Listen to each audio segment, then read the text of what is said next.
given an integer array nums and two integers min k and max k.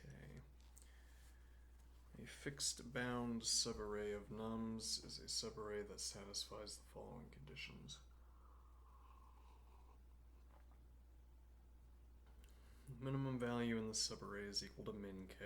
The maximum value in the subarray is equal to max k.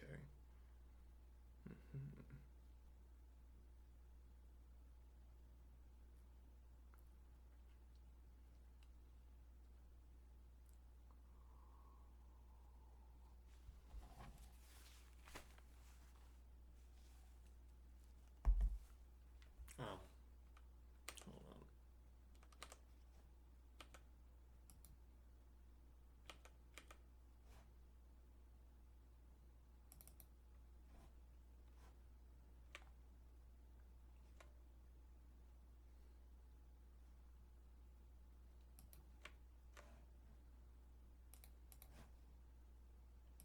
One moment.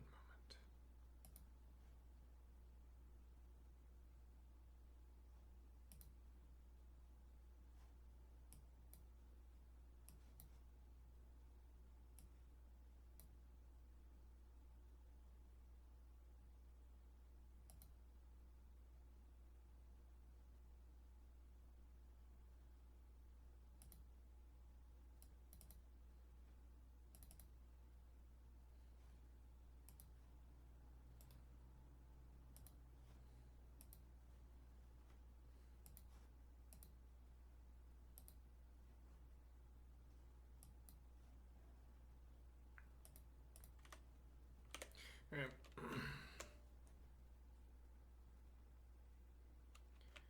A fixed bound subarray of nums is a subarray that satisfies the following conditions.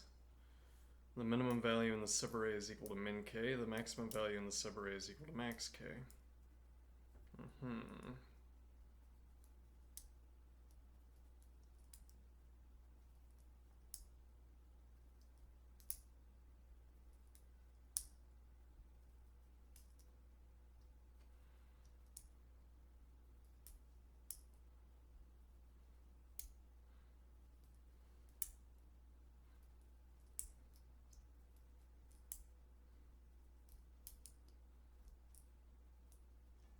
Yeah, again, this is the same kind of problem from yesterday.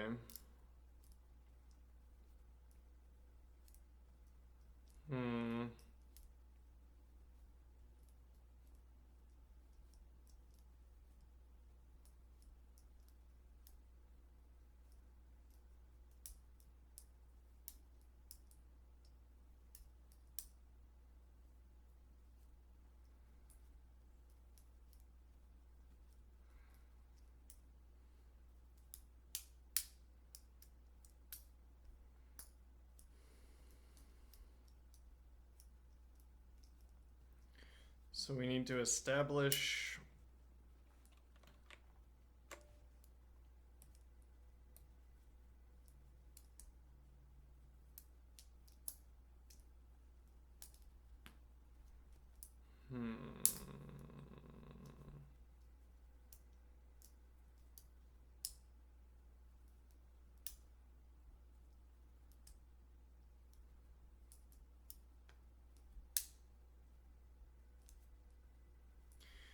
we need to establish where the min and the max k values are. Okay.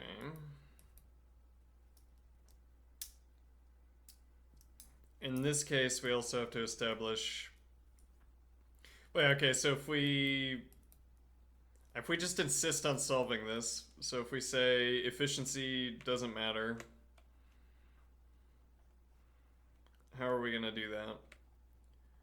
I mean, we'll do an optimization pass nevertheless, but we want the solution. What do we have to do? Okay, so we identify the locations of all of the min and max. Okay, now any combination, any matching up of min with max is disrupted by there being a larger number in between.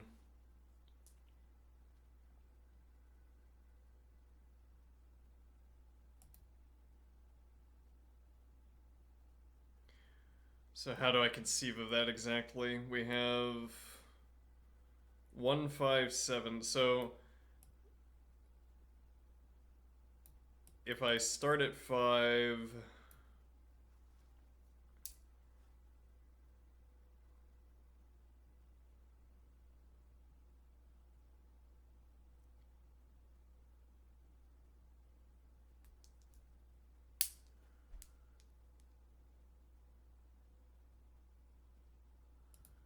we immediately hit a greater value.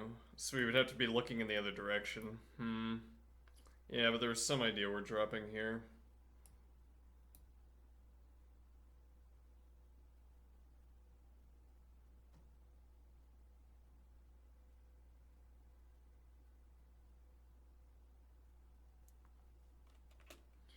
If I have... Let's take this and put some numbers before...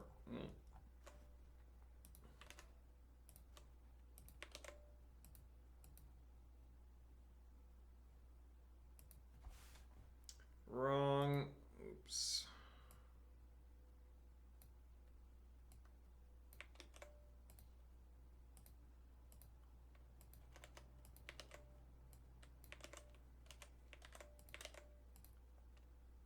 And let's delete the commas naturally.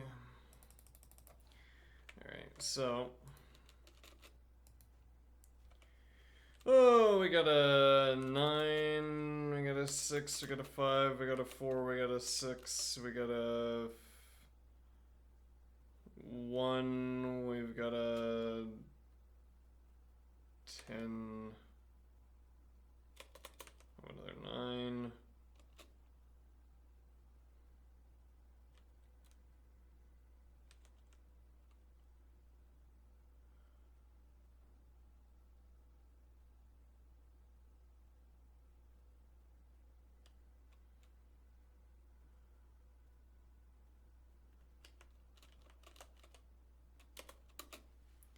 Okay.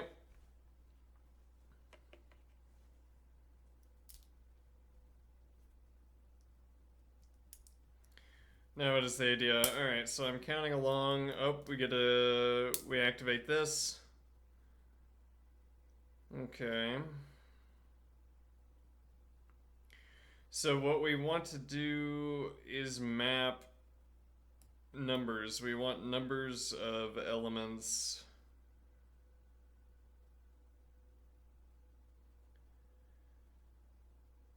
Right, so well, like this 6, for instance, disqualifies this gap. Okay, but actually the max and the min values... So actually let's throw in some zeros in here as well.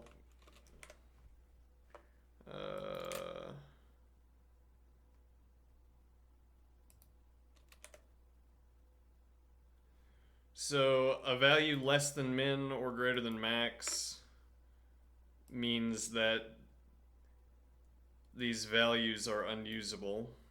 This stretch of values can't be incorporated into a subarray. Okay. So 5, and then both of these values would be disqualifying. So we'd start with 5, and then we would immediately drop because of 0. Okay, then we have 4, so we're starting up again. This could be part of subarray 6, we immediately drop 0, we immediately drop 1. We start up again, whatever startup means, then we hit 9. Okay. Which is also disqualifying. Then we have 2, we start up again, 0, immediately disqualifying. Yeah, we can't really get started here. Yeah, and then we have 3 and 4. Okay. Both of those are legal values. However, we're not yet in a legal sequence. We're not yet in a required sequence. Okay, but then we hit 1, and we are in a sequence. Then we hit 3, 5, and now we have both of the critical values. Okay, and now it's a question of the combinations that surround this position, which we covered a few days ago, though we didn't succeed at it.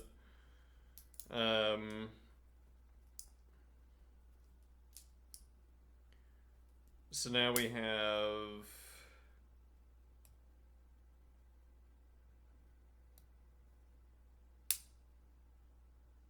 1 and 5. Okay.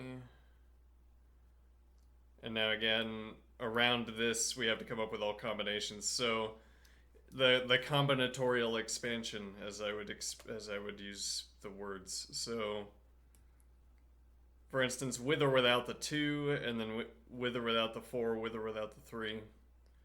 So 1, 2, and then 3, 4 combinations. Okay.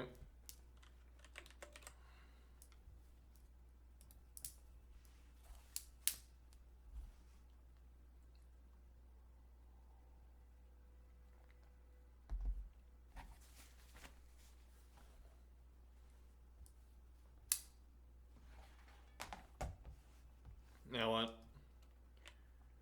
Let's see.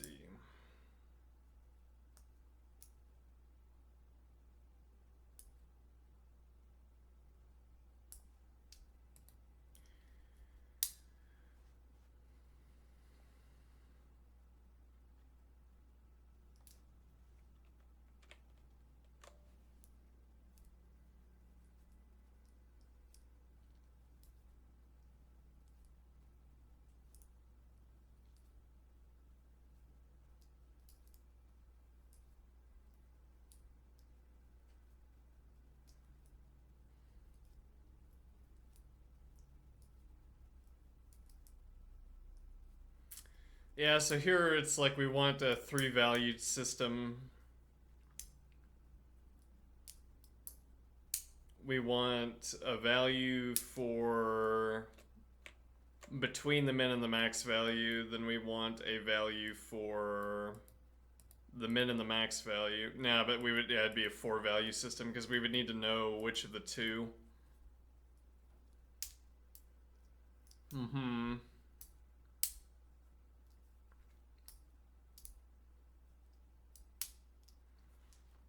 So we'd have a symbol for 1, a symbol for 5 that we map through this vector.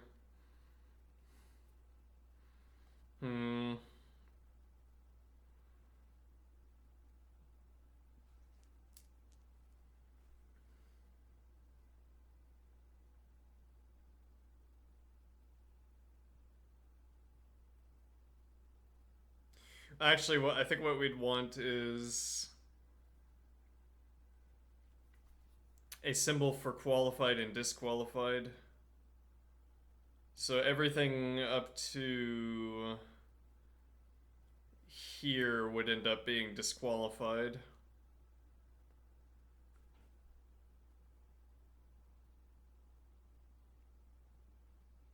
Alright, so we want a vector scanning process that can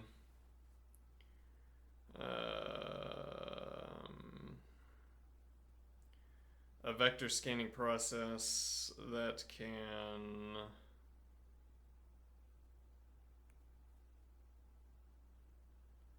keep track of, well, so I'm imagining a process that looks here, sees greater than value, these are both disqualified, 5, and now we initiate a different function that starts to scan. We hit 0, which is a disqualifying value, sets both of these two values to disqualifying, or disqualified. This is not yet disqualified, but then 6, and since we were not in the midst of a chain, everything before that 6 gets disqualified. Or everything prior to the last chain position. Everything prior to the last viable position. Okay.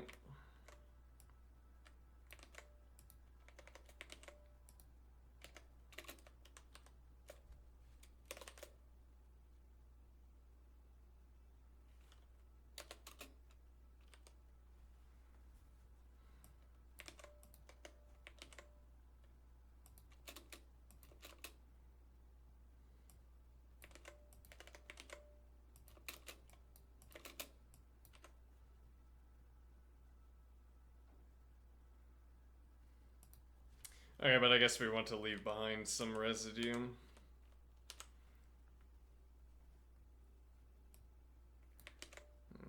Okay.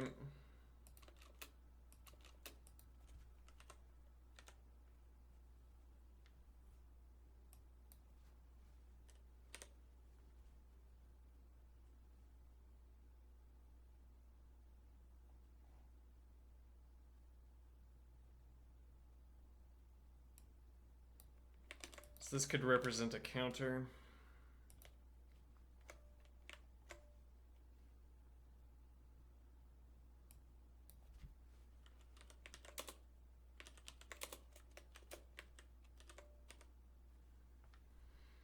This represents going back and rewriting.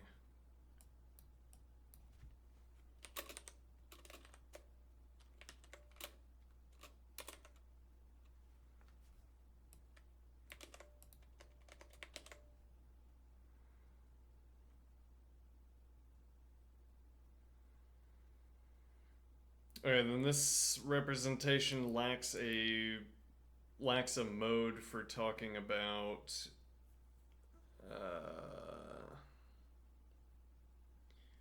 lacks a mode for talking about whether we have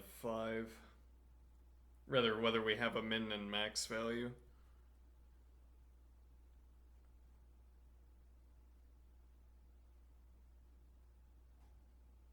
Okay, so we could change this 1 to a 2. Okay, and now this would be a 1, and I guess... Well, okay, maybe we'd make 5, 3.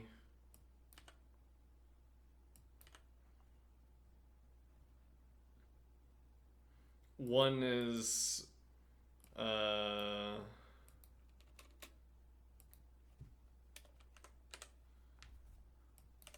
within range.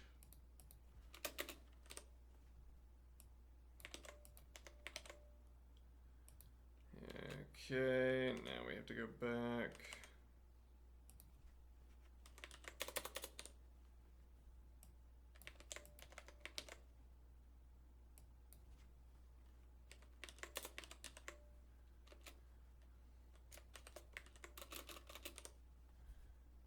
Okay.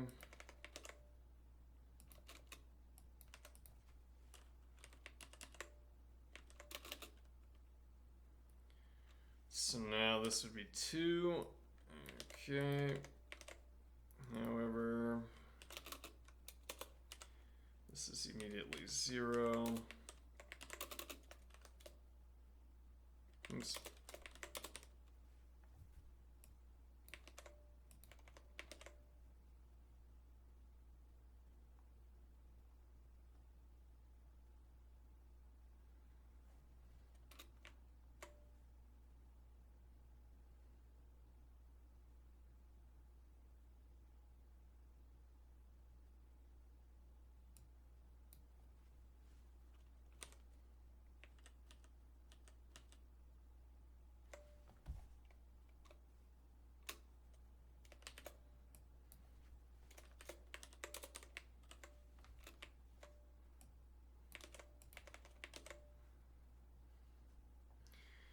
Yeah, we'll do a little bit of editing because we want to show that we're leaving behind a marker.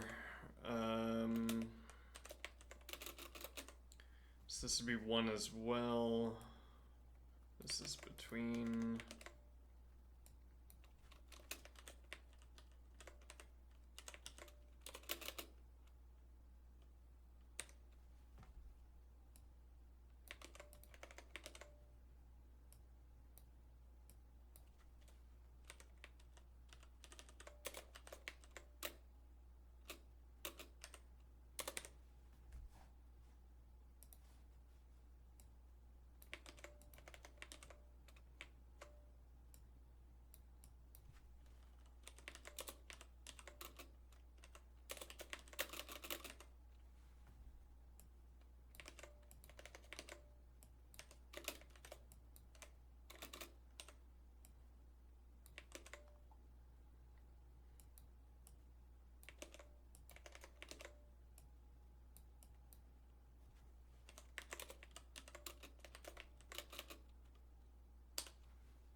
Alright, and that narrows this down to this combinatoric expansion. Now this example is a little bit bad.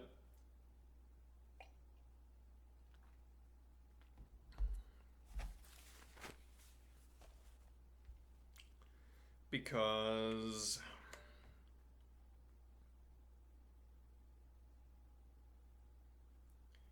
we only have one island of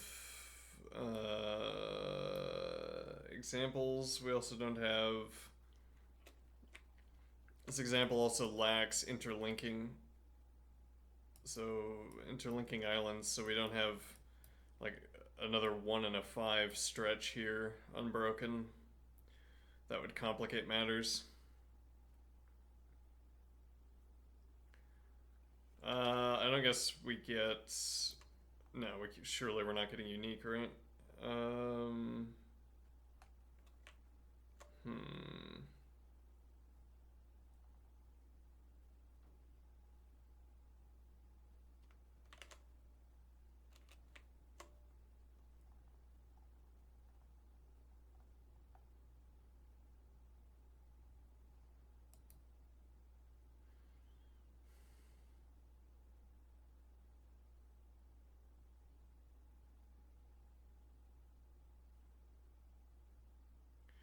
So actually coming up with code that would generate examples like this.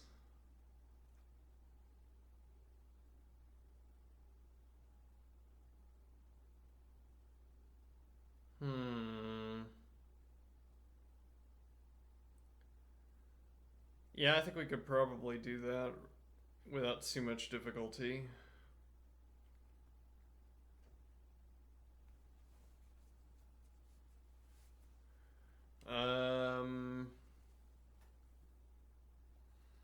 We would have a list and a corresponding list, and then we just have to line it up in the notes.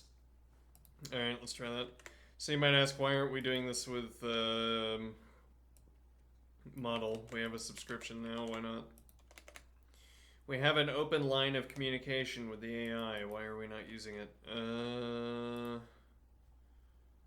We might in the future, haven't decided yet. I think probably we need to retain some segment of the day where I'm not using the model. Whether that is this segment of the day, I don't know. Where we're not using the line of communication.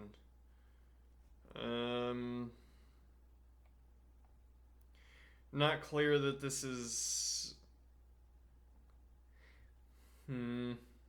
Well, I mean, so like the difficulty of making these examples is going to motivate me to find the sort of mechanical difficulty of making these examples is going to motivate me to find shortcuts, ideally.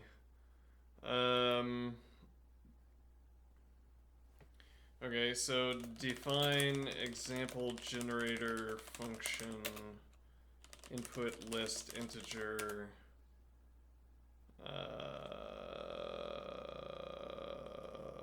lower min k integer max k integer. Okay.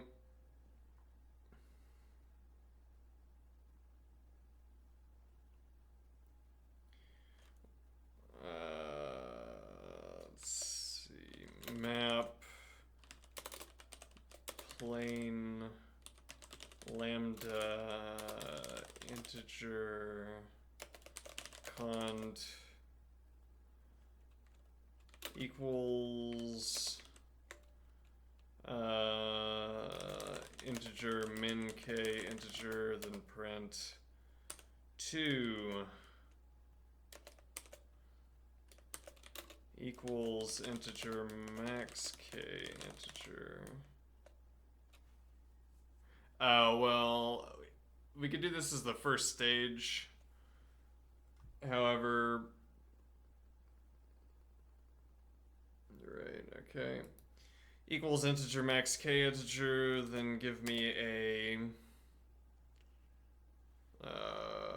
3, okay, else 0, And we want to map that onto input list integer. Okay.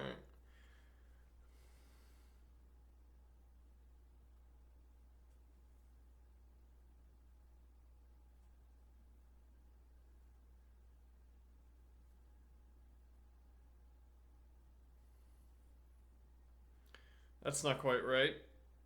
No, but... Oh,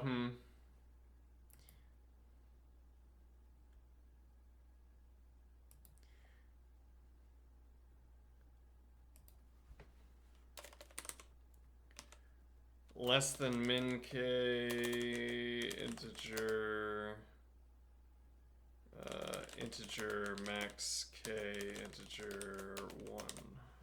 Okay.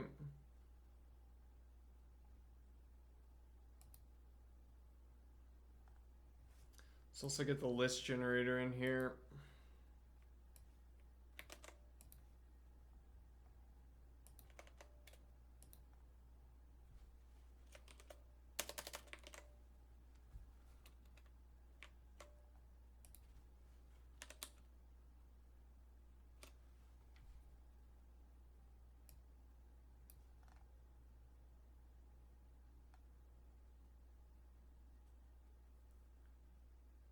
Alright, so let's make, let's just go up to 10.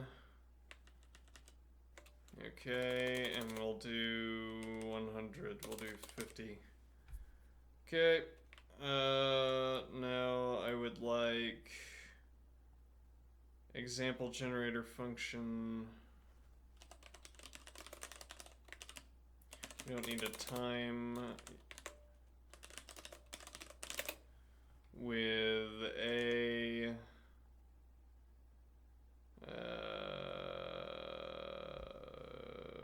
3 and 6.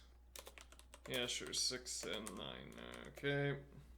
Actually, we kind of need a broader range here. We'll do 4 and 9. We'll do 4 and... yeah, we want a value that's above. We'll do 2 and 7. We'll do 3, 7. Sure, about 3, 7. Okay.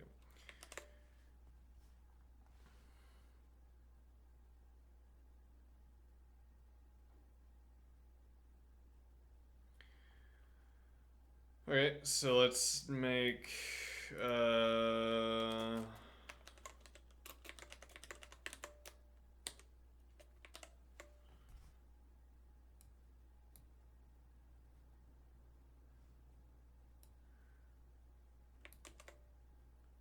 50 might be too many, actually.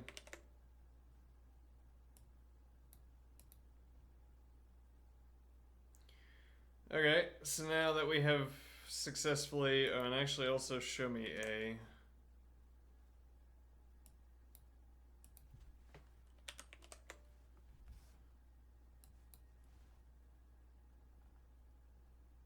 show me rather...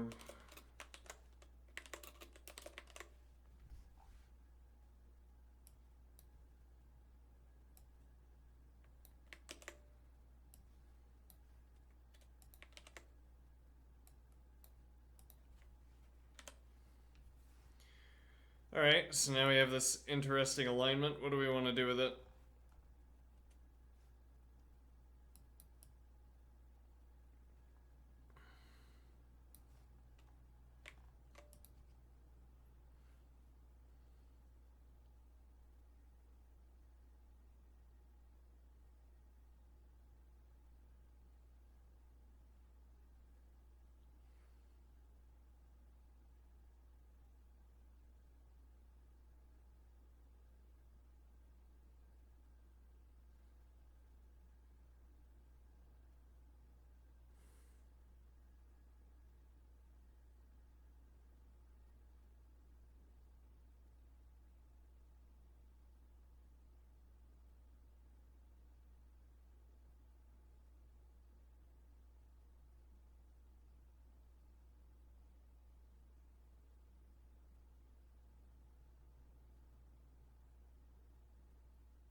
So I think this is a good way of presenting the information. Narrows out all of the unnecessary details, though. Well, it also lets us work with literals. If I were making a vector anyway, so I am well, yeah, because we would if we were turning this list of numbers into a vector with 4 vector, for instance, then we could take that opportunity to do all of our if checking up front. So it would be an upfront expense where we have to pay for all the if checking, but then thereafter we can use literals. We can ask equals 3, equals 0, equals 1, equals 2, equals 3. This is also why I was thinking. So I wonder, how are booleans represented in?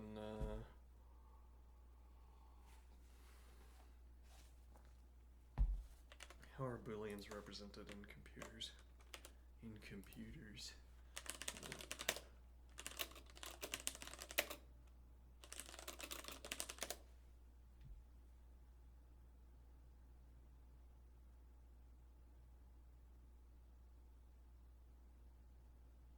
I guess that would depend, yeah.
Yeah, there's not really an answer to this question.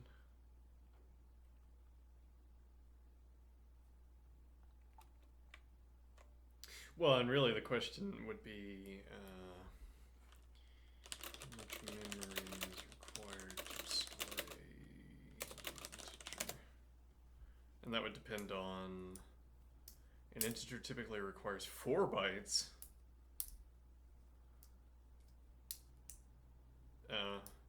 Yeah, I haven't put together this point that it's 32 bits, hence 4 bytes. 32-bit integer isn't just a name.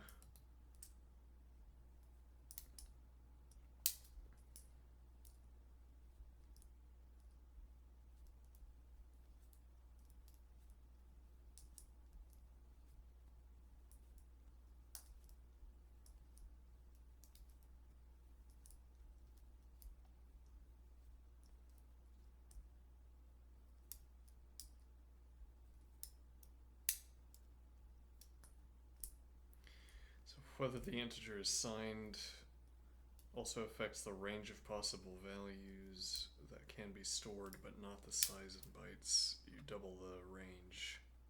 Well, you double the magnitude range, not halving the storage. Okay, well, so if it takes 1 byte for a boolean, hence the idea that we want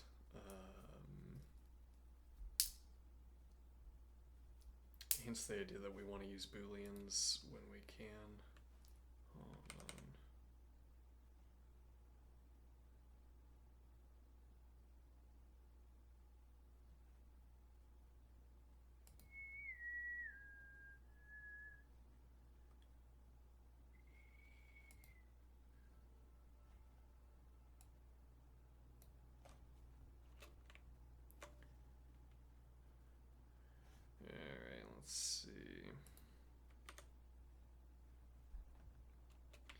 Okay, so we might incorporate booleans. Well, if it's not going to be an integer, what is it going to be? Like, what other... What are the cheapest ways of storing information?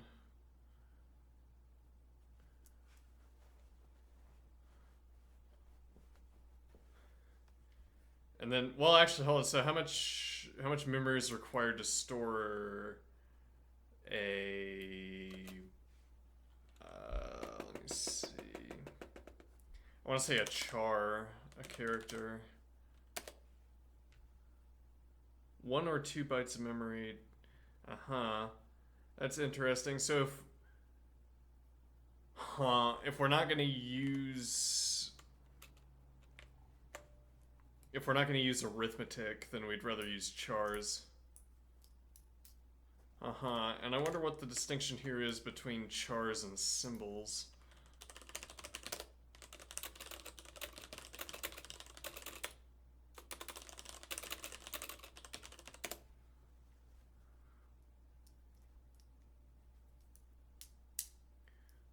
Yeah, fair point.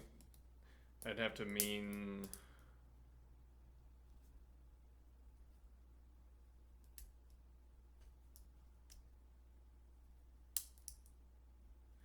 so it's just going to be a string, so it's, yeah. Each character in the symbol requires memory, typically 1 or 2 bytes.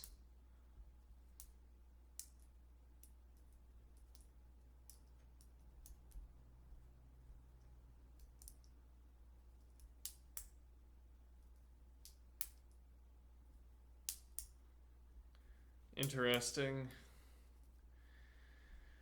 Racket uses sophisticated memory management techniques to efficiently store and reuse symbols. It might not simply allocate a string of the exact length for each symbol, but may allocate techniques like string pooling or shared string representations to reduce memory usage.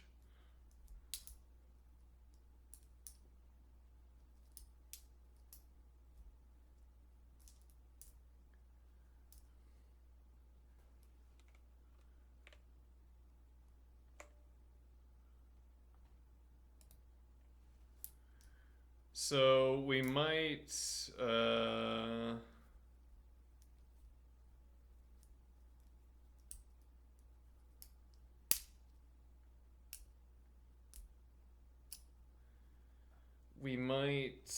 go with a symbol. Well, so yeah, the conclusion that we're reaching here, we need 4 values. We need 0, 1, 2, 3.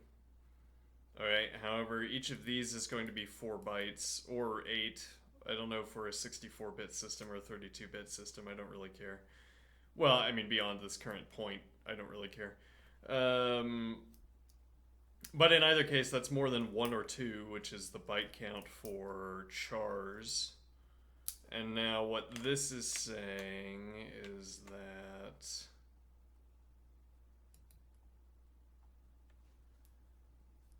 Let's see. So the symbol is a string. Okay. Each character in the symbol requires memory, typically 1 or 2 bytes. Racket uses sophisticated memory management techniques to efficiently store and reuse symbols. So the question here would be, if I use the same symbols over and over again, am I getting some kind of memory savings? Let me think here.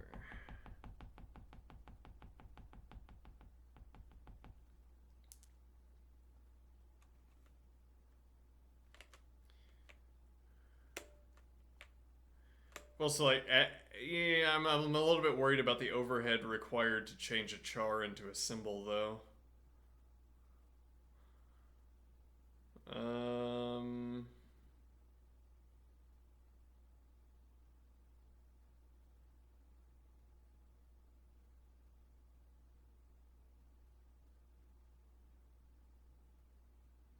Yeah, this question is also something we'd want to be able to ask a model. Supposing they can come up with reasonable answers. Um,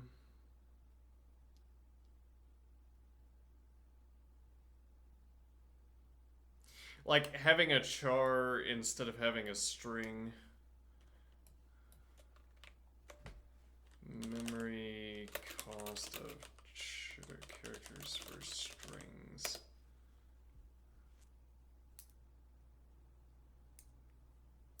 Yeah, that's what I'm concerned with, due to the object overhead associated with storing and managing strings.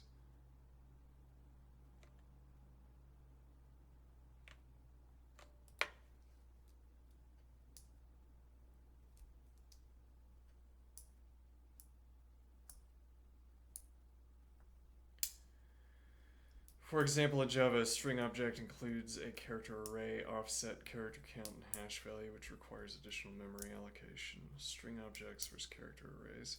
Strings are typically implemented as objects in memory, while individual characters are often stored as primitive data types or within character arrays. Okay, strings have overhead related to object management, such as object headers, references to character arrays, and potentially hash code storage.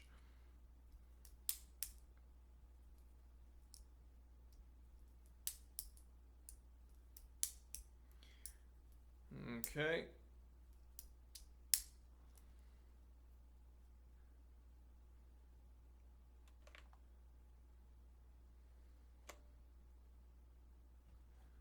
Let's look at Racket.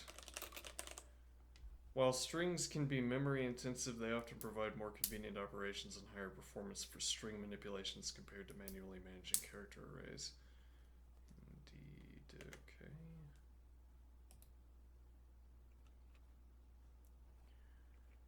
Let's see.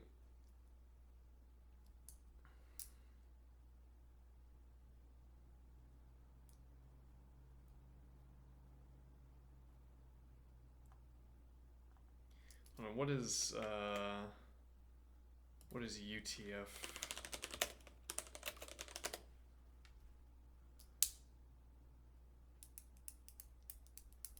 What does UTF stand for? Oh, there we go. Let's see. Unicode transformation format 8-bit. So this doesn't say that specifically. No, indeed not.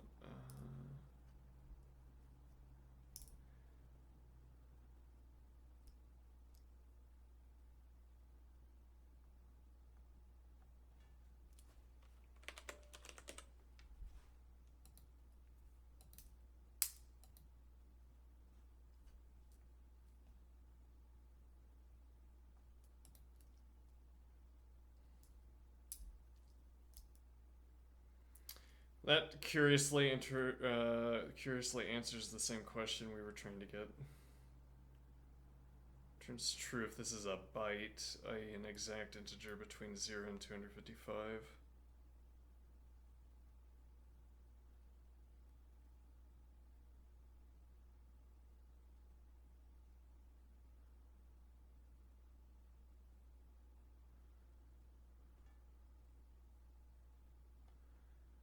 Alright, so these are bytes. Alright, I think that answers not so much like I don't have now certainty that about the I don't have certainty with regards to the questions we've been asking, but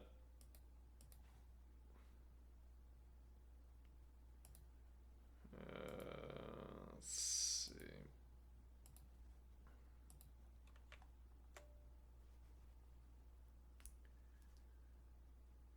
Don't have certainty with regards to the questions we've been asking, but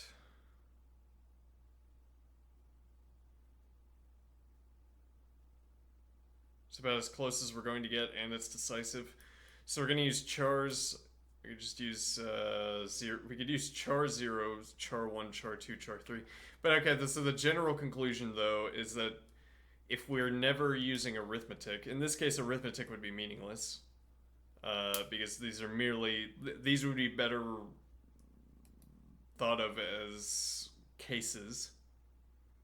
Okay, now in some cases, it's maybe the wrong word. Sometimes you can use arithmetic on cases, I guess. Or you can use a kind of coincidence I don't know. I don't want to come up with specific examples here because in this case, there's no arithmetic to be performed, so we don't need these to be integers. We can have bytes, and then the only way to ensure that we have a byte instead of having a 32-bit integer would be to make them chars, and then we can use chars as literals in the code. Okay, so then let's change this.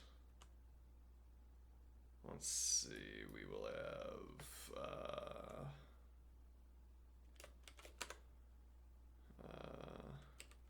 yeah, just make them that, a little easier to track, remain consistent with the example up to this point. Didn't change that though. Okay, let's see. How did I run?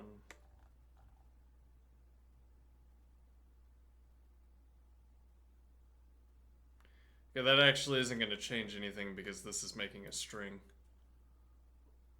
Fair enough. Okay, now what are we doing? So, now we have a longer example. Alright, so 3 means upper bound value, 2 means lower bound value, 1 means in between. Maybe what we want to do then is 1 for lower bound, 2 for in between. Okay, that's sensible, I think.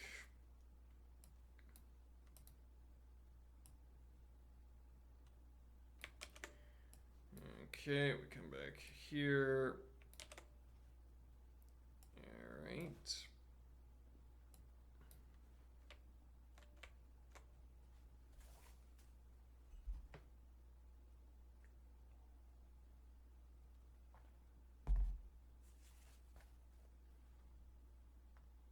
Now what is the idea?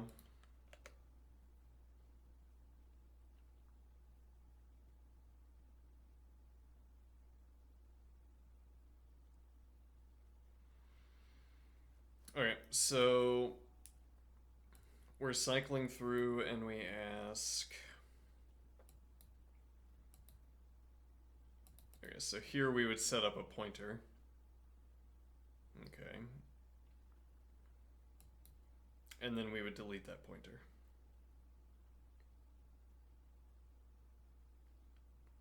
Yeah, so the question of, in this example, in this method, we zeroed out all of the values. So we go back and zero out these ones. Okay, do we need to do that?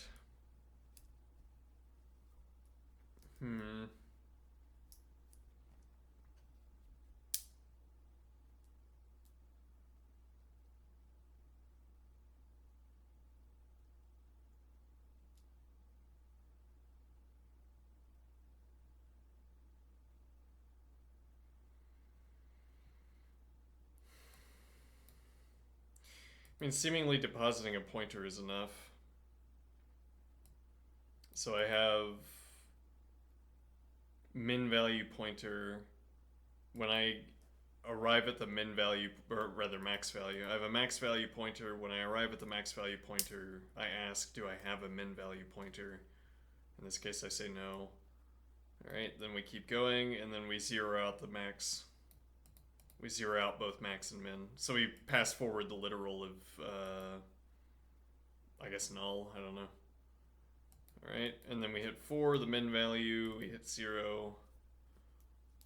We pass forward literal value of none. And now we have all 3. No, well yeah, here we have the min value, here we have an in-between value, here we have the max value.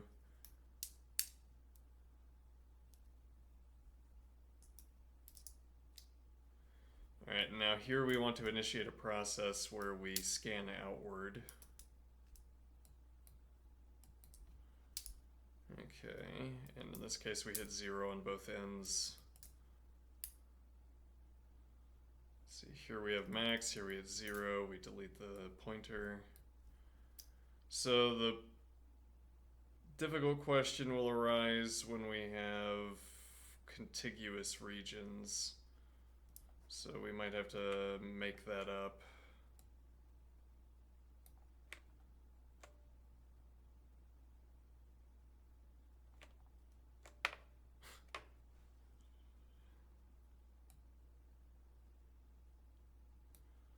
Hold on, I'm gonna have to...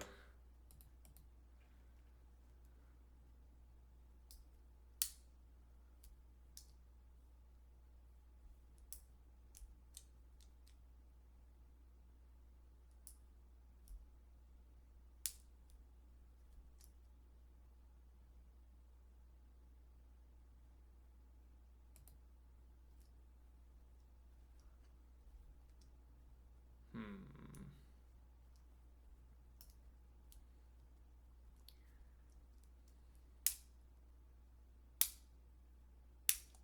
gonna go back here. Okay.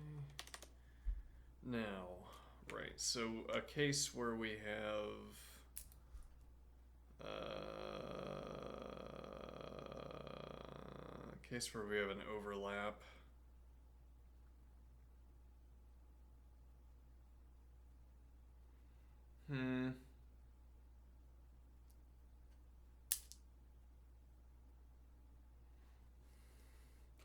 Well, so conveniently,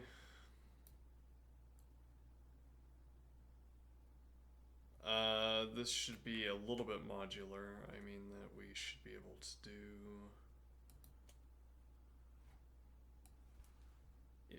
at least a little bit modular here, so that I can have, let's see, define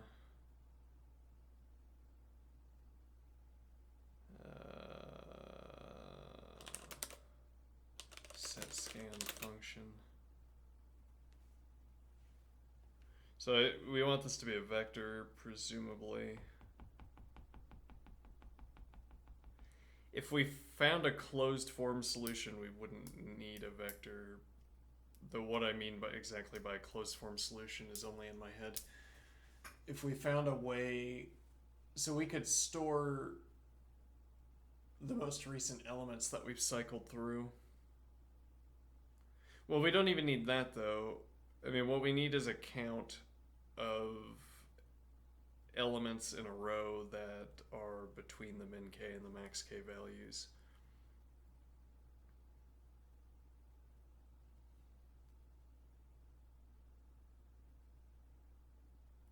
So I'm thinking using the vector is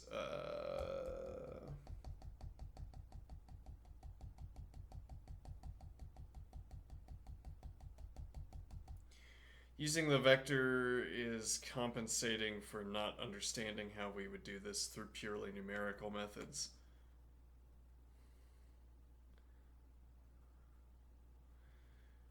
By which I mean that I think we should be able to get away with only keeping track of numbers. Okay, but that would work more obviously in this case where we say there's 0 numbers before, 0 after, or we have an arbitrary number of numbers before, or an arbitrary number of acceptable entries before, arbitrary number of acceptable entries after, but we only have one copy of the min and the max. Once we change the number of copies of min and max, the question gets more complicated. Though again, that's where I'm saying I suspect there's a way to do that even with purely numerical methods, but maybe not. I'd as well use the vector, I guess. Alright, so set scan, by which I mean we could do like collection scan, because I don't want this to be like a primitive data object. Though then a collection is a primitive data object of set theory, so you kind of run into issues one way or the other.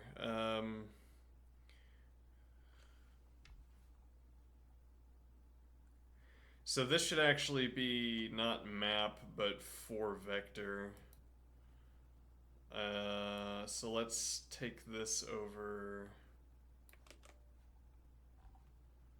and try to fix this. Change. It wasn't broken before. /vector. Let me see.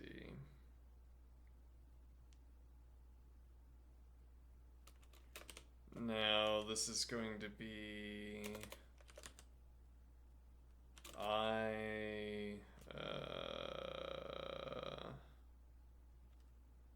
input list integer.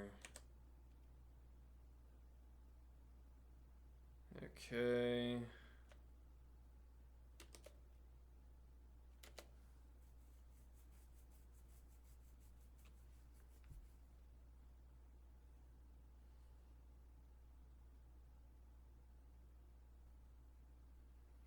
Actually, I'm not sure we need this to be a lambda expression.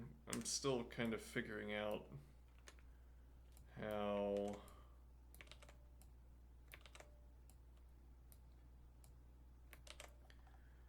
these list comprehension or iterators work.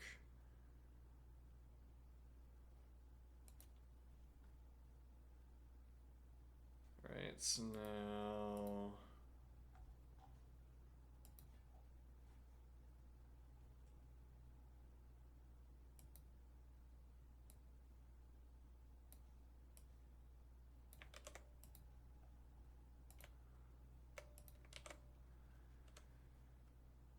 just delete that and delete that.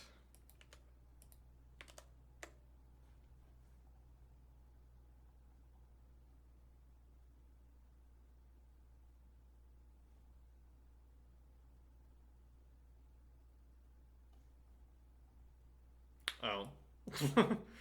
I created a vector of this list over and over again. Okay, that's not what we want.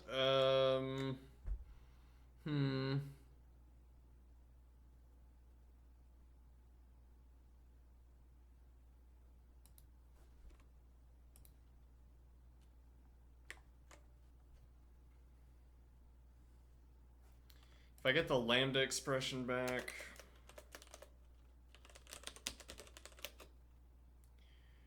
plain lambda. Yeah, but what is the argument to this? Well, presumably it's. Well, yeah, but then yeah. Let's see, for vector. Okay.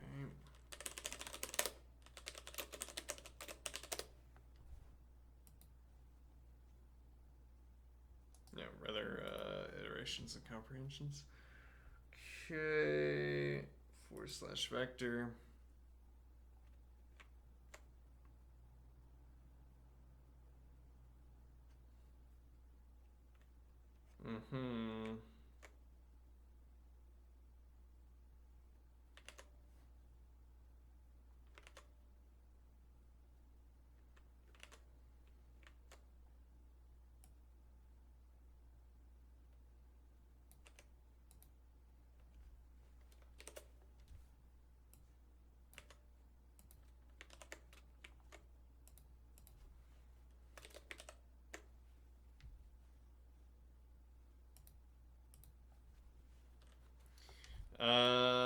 Let's see if I delete that. There you go. Alright. So now we take this back over here. I want to use plain lambda. I want more excuses to shove plain lambda into my code.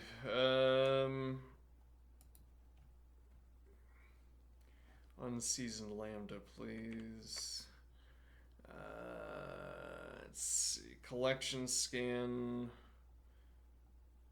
Right, so we now have our vector that has 0 for outside range, 1 for minimum value, 3 for maximum value, and 2 for in-between value.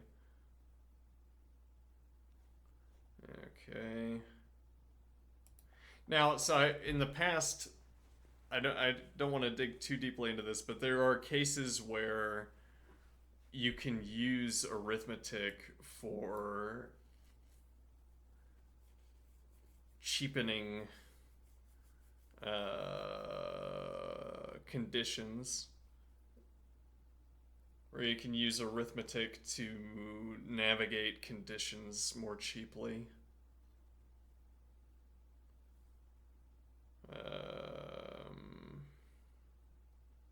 But I don't think this is going to be one of those cases. Well, the idea is, like, when you're talking about values, like we're getting values from the problem within the realm of the number line, as it were, it makes sense to use arithmetic to navigate the number line. Okay, but when you're using integers as designation schemes for cases, you can still use arithmetic to navigate, but it's not like navigating a number line. You need there to be a coincidence between subtracting these values and doing these values. You would need a coincidence between arithmetically combining these values and some useful conclusion you can reach. But in this case, there is no such useful conclusion. I don't get anything by adding 1 and 3, e.g. Alright, so collection scan. We now have a vector. Okay, and now we're going to have input vector char. And now we don't need min k integer or max k integer anymore.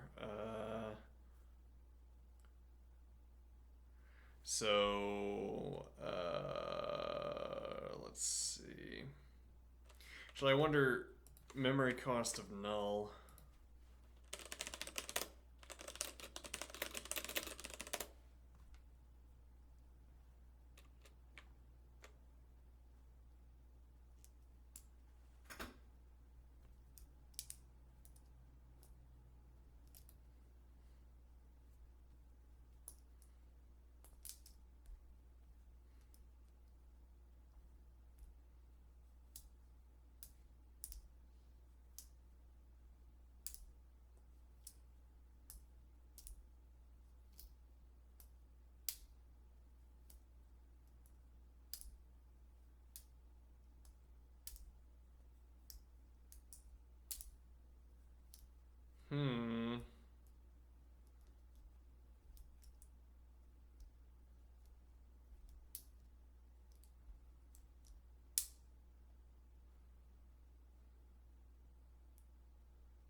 Actually, we could use chars and this is specific, but also you can take general observations away from specific cases, I suppose.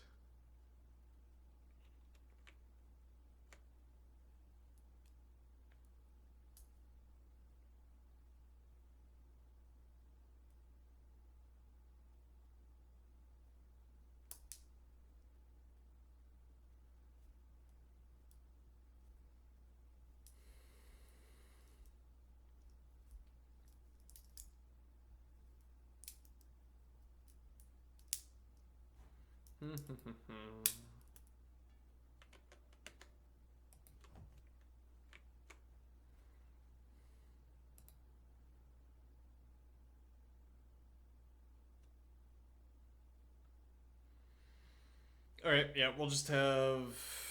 yeah, we don't have to decide this yet either. So... Min status... Well, now we do have to decide it, don't we? Yep, max status...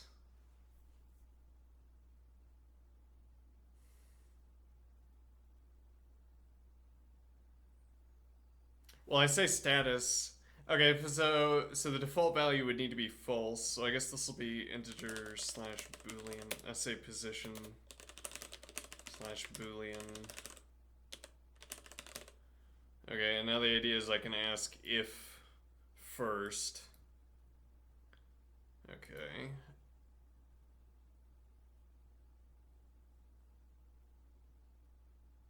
Okay, but I don't care about.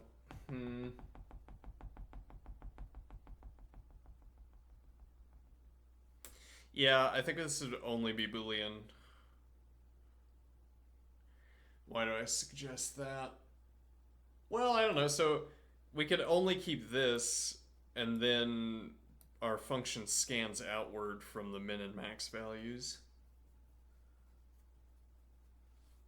The idea would be, though, that when we get min and max status, there could be... where are we? Let's see. Not here. So we get min and max values. There could be, though there aren't in this case. This is curiously sparse of success cases. Actually, out of this entire list, this is the only case where we get both min and max without in a contiguous sequence. But okay, so we get the status here, so status min, then status max. Then we could start scanning outward from those positions.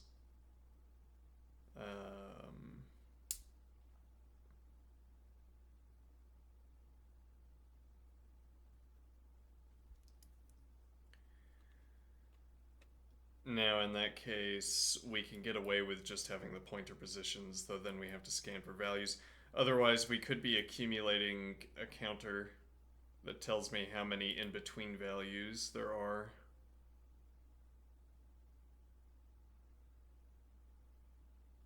So I could accumulate a counter that tells me how many values are before the first critical value. Then I don't care about in-between. And then... second critical value.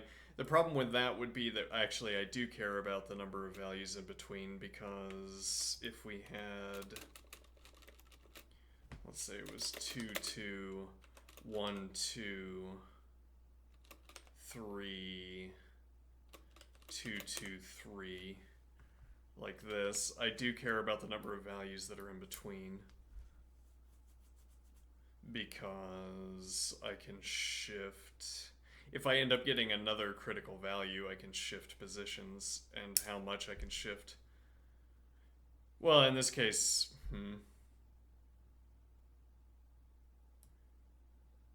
in this case, I could extend... No, hold on, let me think. Because, like, if we didn't have this 3, then this would fall under saying we have a counter before the first critical value, we ignore what's in between, and then we have a second counter that's after the second critical value. And now the idea here would be, if there were only one critical value per list of values, or rather only one critical sequence per list of values, then we could do the, this thing. How would I want to represent this?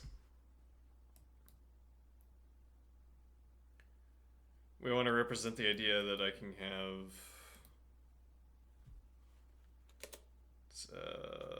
3,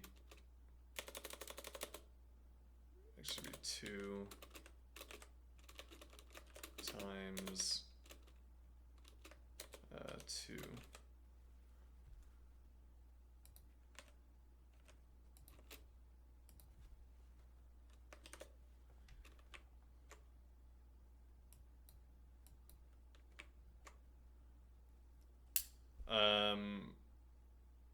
Yeah, the complication that we still have no idea how we're gonna handle is multiple min-max positions. I don't know what we're gonna do about that yet. It's about time to stand up and exercise. Yeah, let's see. Well, so the point I was making is that we could keep a counter, though. Then we see the sparsity here. Well, yeah. Well, actually, I mean that sparsity, it doesn't depend on.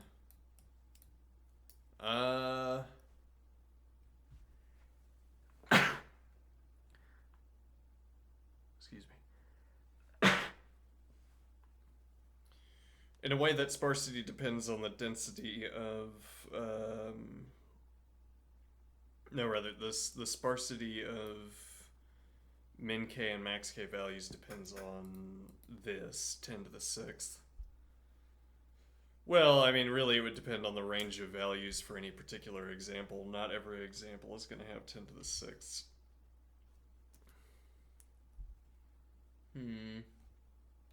Yeah, I'm not sure how to think about that because, like, if I had 135275 here and then 1000, then the range would be 1 to 1000, and yet, yeah, so it's not actually about an interval, but rather simply the number of distinct values. Okay, and then I guess the point is that if you extended the length of nums while keeping the same number of distinct values, well, all things else equal, or performing this process as it were randomly, you're increasing the odds that you're going to get min and max values.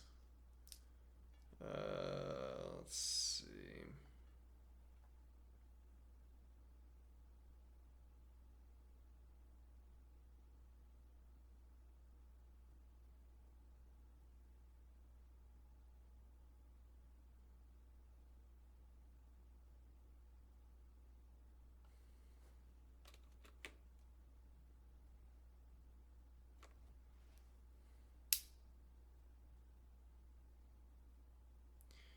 Now, what is the idea?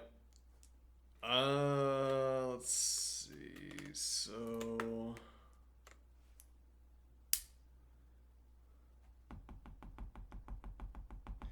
I think my only point here was that the density of the min and the max values doesn't have to be high, and that, at least in this example, we would be wasting arithmetic keeping counters. So we're going to perform the cheaper process of scanning until we have both positions. Okay, so let's do that. Oh, and then I guess we need accumulator, integer, yeah, counter. All right, cond.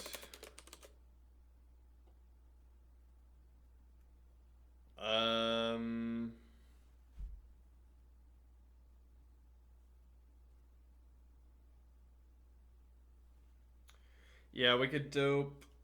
And actually, we're also running 4-vector. Let me see here. Let's assume that we don't have to run position checks. Oh, but we nevertheless do need position. Alright, so let's assume we don't need to run position checks to see if we're at the end. Well, actually, specifically, we're going to assume we have a dope.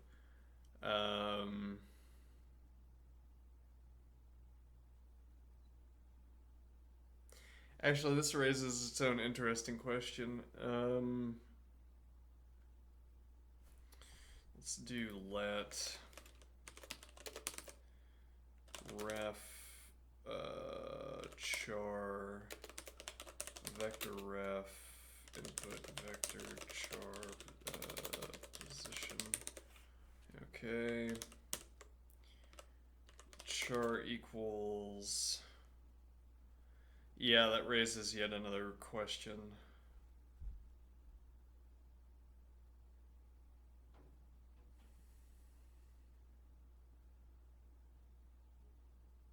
Okay, we can make these null. Okay, I'll say position slash... No, it would rather be list slash null.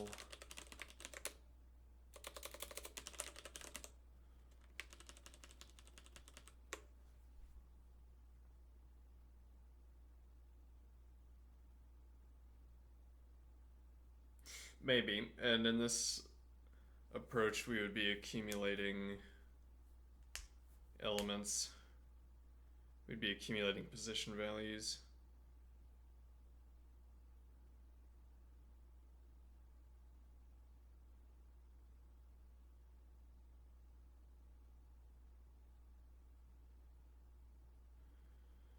Char equals ref char 1. So we could split this up. What do I mean? We could split this up into different scan functions, which I think has generally proven not to be so efficient. But the point would be that I would know, or the function would assume that we do not have, like in this case we would know that this is null. Alright,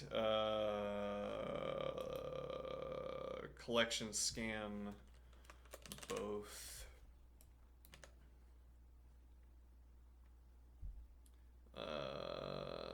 And then the idea, well, then actually we wouldn't have either of these two arguments.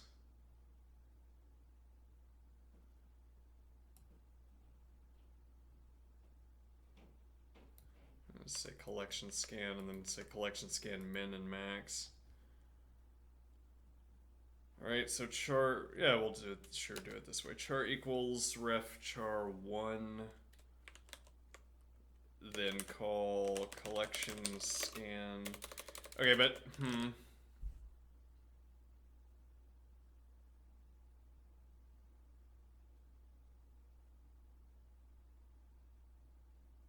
we would still have to ask,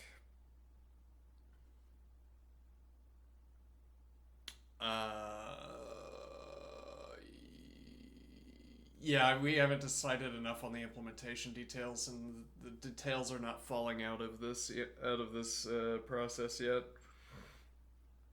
What do I mean? Actually, let me get this point out of the way. Char equals ref char 0. One way or another, we would then call back to collection scan function. Do we want to add one position? Actually, there's no reason we can't, and that also makes doping easier. Yep, alright, sub 1. Yeah, we can dope by consing 1 or 2 elements onto the front of the vector, and then we don't have to do any. And actually, I think it'll be this will probably be a double dope. For the reason that let me see here. A double dope because we're cycling back from the end. We will need to yeah, okay, we'll just get there when we get there. Alright, so collection scan, sub 1 position, accumulator, counter.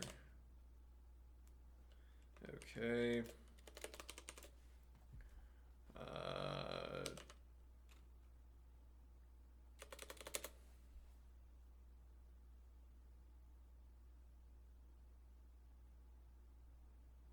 No, yeah, we need to do, it needs to be 1 and 3. Unfortunately, with this structure.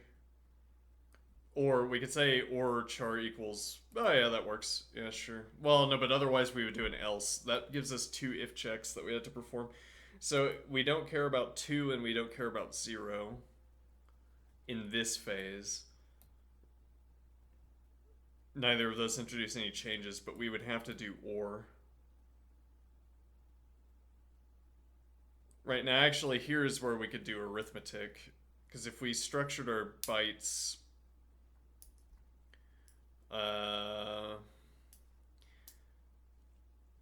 Yeah, okay. So we could group up 0 and 1, and then have 2 and 3. So 0 and 1 would be committed to 0 for outside of range, 1 to inside of range, non-inclusive, and then 2 and 3 would be min and max of range.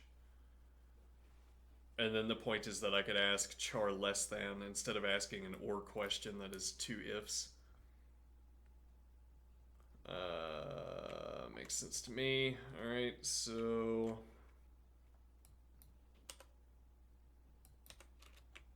and so this is exactly the kind of arithmetic I was talking about.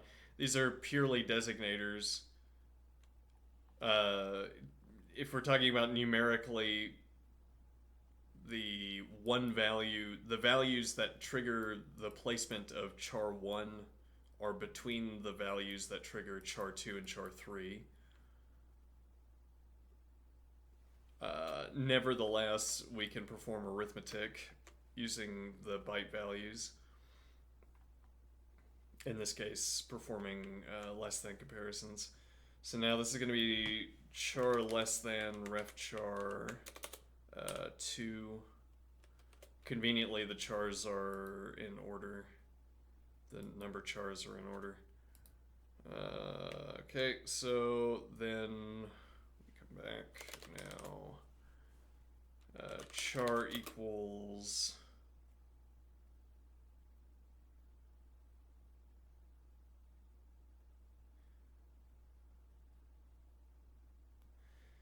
Yeah, I'm a little bit suspicious of splitting this up into 3 functions. Alright, we'll be suspicious for now. Max status.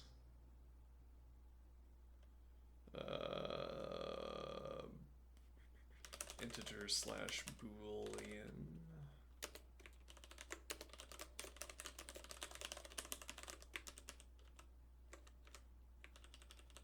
Alright, my left wrist, rather my right wrist, is a little bit iffy. Because we've had to hammer upper body because my legs are out of commission. So, I don't know what we're going to do for exercise.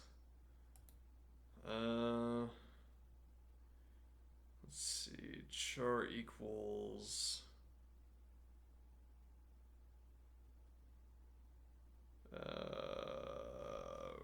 Ref char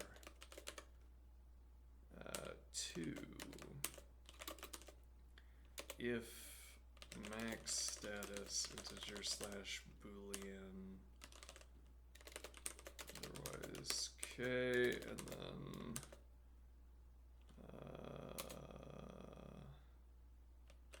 min status integer slash boolean else. Okay. Wow, coding is easy. just write sorry all over the place. Now,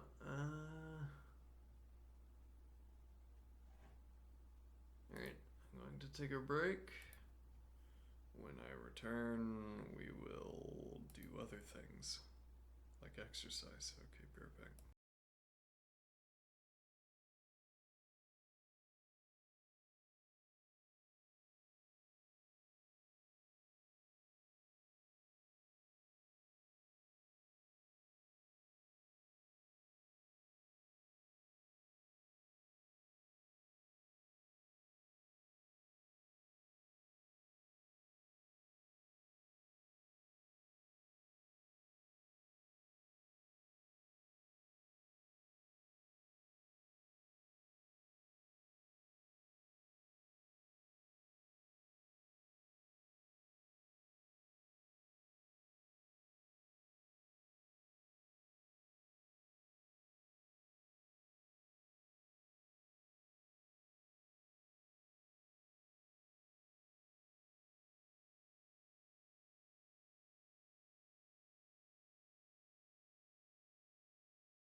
exercise that doesn't tax my wrist. Well, it could be that my left leg is ready to go. I guess we'll find out. Okay, what is the camera looking at?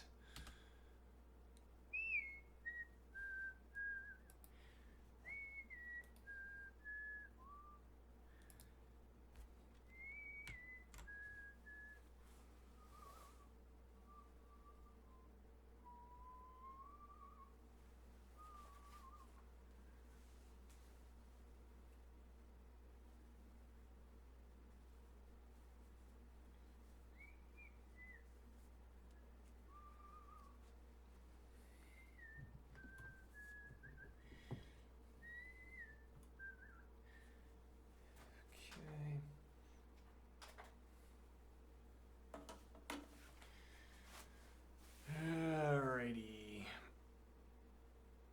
Do some stretching.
There's a pitfall with these models. Pitfall in our conversations with the model that we're going to want to avoid.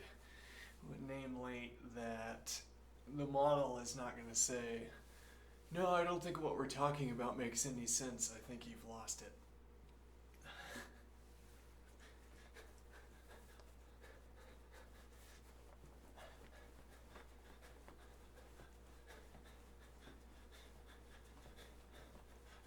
I don't know, I guess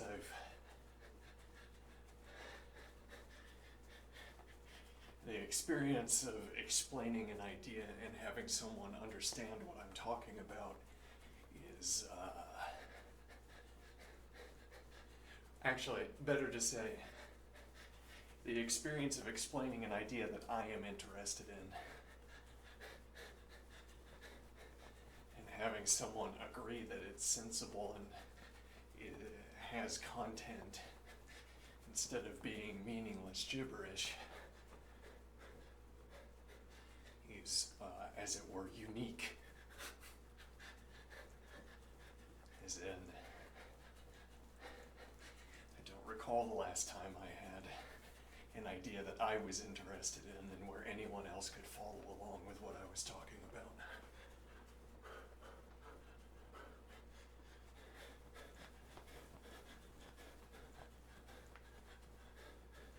One of these strange concept engineering, whatever phrase the model used.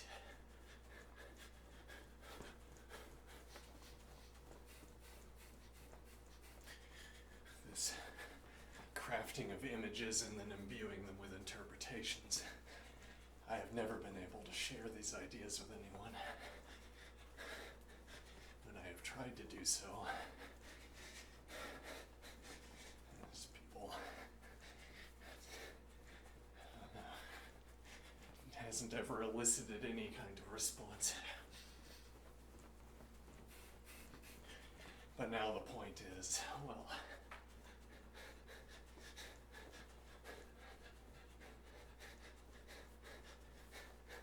is the coincidence that a model can make obtain between my interpretation and the provided interpretation evidence that the idea is reasonable? What do I mean? Well, we have a table. There's an object on the table. And I point at the object and I say, notice how the object is red. And you say, sure is. And now there's a coincidence between our descriptions of the object. And now, I know I'm not making up my description of the object on the table. And yet, I don't know that because we reached agreement. It's not our agreement that the object on the table is red that convinces me that I have made a reasonable description. I look and see. I look and know that it is a reasonable description of the object. So I am currently thinking. Now, but the object in my head, the image in my head, the example, there's no object on the table for me to point at. Though now there are images for me to point at that obtain whatever characterizations they are made to obtain.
Now, but I want to say, I talk about the example, the geometry engine example.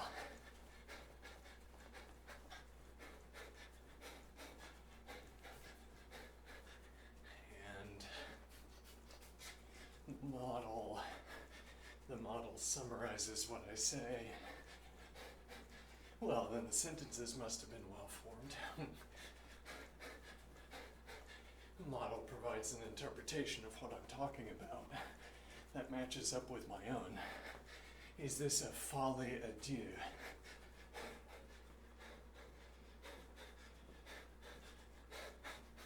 Strangely specific and useful word in this case. Folie à deux. I don't know how to pronounce that. A folly between two people. Folly between two. Sure.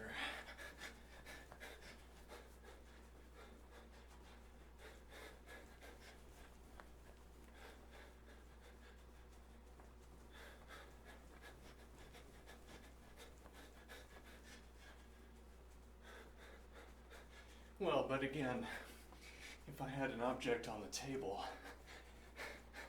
I could not be convinced that it was a folly between two when I offer straightforward descriptions of the object. So maybe we just need to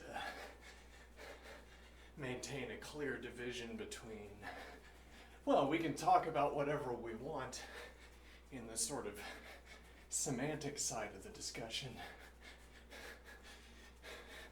The syntax, in a way, is the images that we're producing.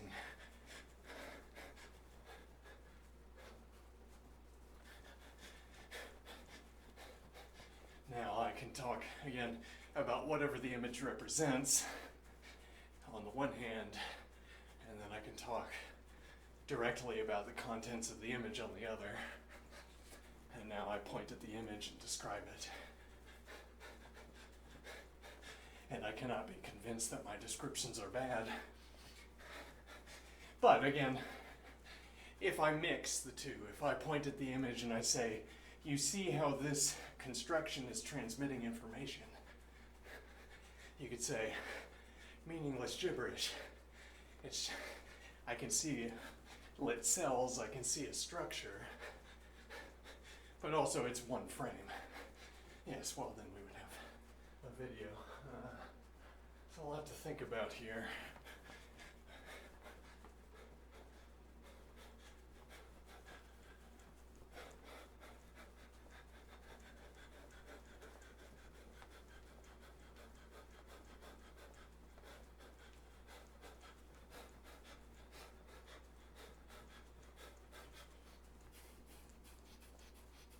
All right.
Let's see, collection scan function.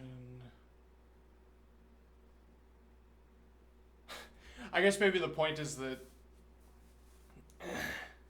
one of the observations to make here is that production values can trick people into finding science fiction or finding fantasy or science fiction realistic. But fantasy is not realistic. So we can't be tricked by production values into believing things that are unreasonable. Nevertheless, I'm going to follow the folie à deux as deep as it goes. Alright, now,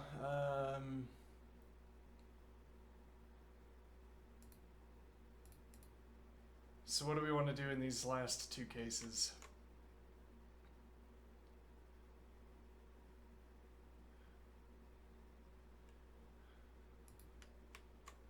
Well, if this case, yeah, we could fill out two of these cases, so,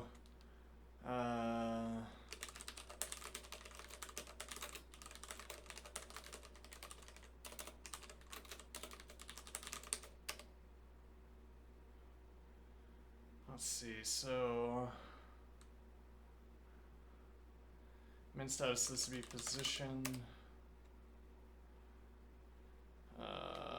false, and accumulator counter.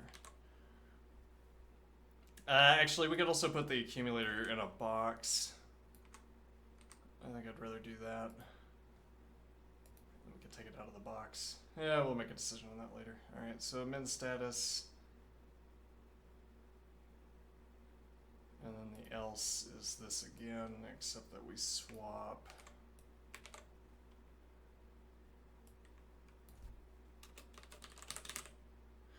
So actually, no, yeah, this needs to be list. This needs to be const. Right. Yeah, that's a problem, because null is not false.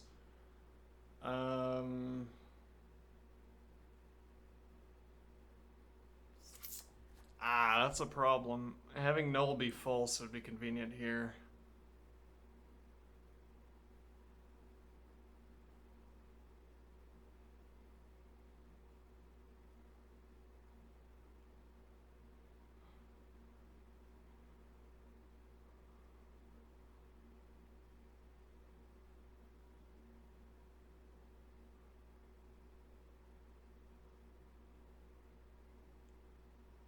Yeah, Alright, I'm going to do a little bit more philosophy here.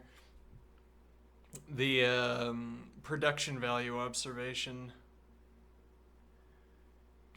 Back to Plato's poetry chapter. I feel like Plato's poetry chapter needs to replace the allegory of the cave as every student's minimal exposure to philosophy. The poetry chapter, the idea would be that a great artist could depict someone making shoes in a way that shoes are not made. And then a bad artist could depict a shoemaker making shoes in a way that shoes are made. And then I would say, no, clearly shoes are made in the A way, in the way that they're depicted in painting A, because the painting is better.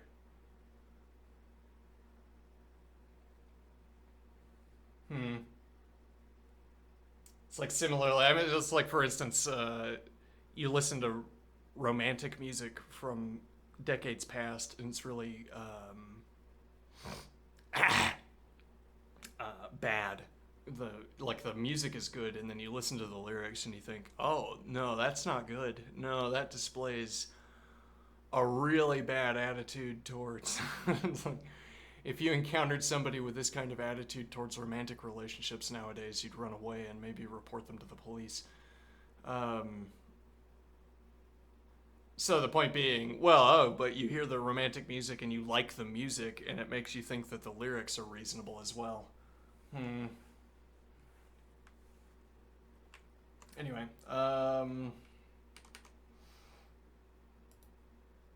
right, so we're running into this issue that we don't need this to be Boolean. Yeah, okay, but we can also just ask null.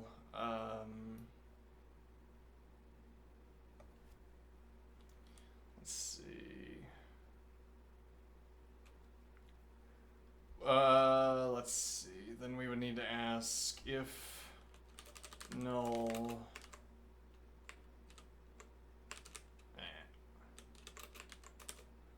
Alright, now this would be, let's see.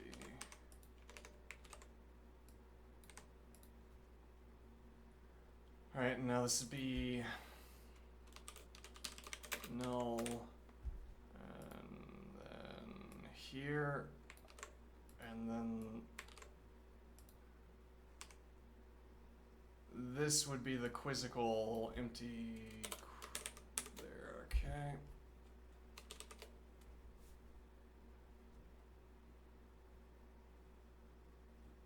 Vector ref, this is probably a case like car of a list, where we'd rather just run vector ref over and over again instead of making a let definition, but we'll decide that in optimization pass.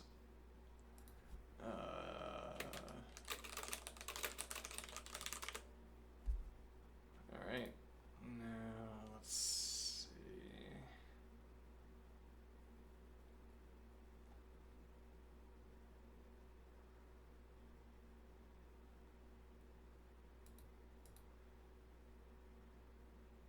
Alright, so now this is going to be const position onto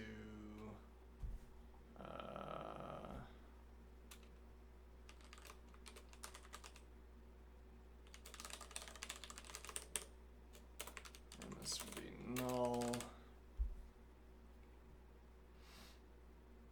Use the literal value. We could also start doing, yeah, but this, I feel like that's far more confusing. I'm just going to keep using null. Alright, now if null min status remains null, const position onto max status integer slash boolean. Alright, now this actually needs to be integer slash boolean is rather, well, it'd be list. Yeah, I'll say list slash null, even though technically both of them are lists. Okay, now what are we doing? Alright, so both of these two cases are where we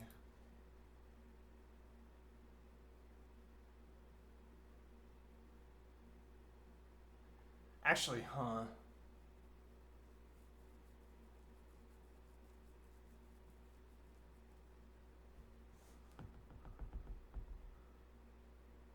Never mind. Okay.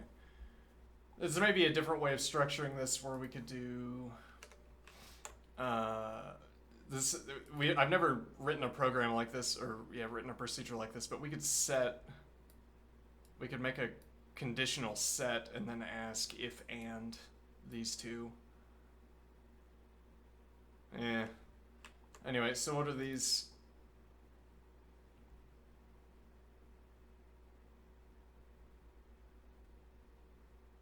So I guess what we want to do, we need to scan outward. But yeah, we still don't know. Yeah, but hopefully we can just keep putting that off until it unknots itself, as it were. Okay, so define left, right, scan function. Okay, so we're gonna have input vector char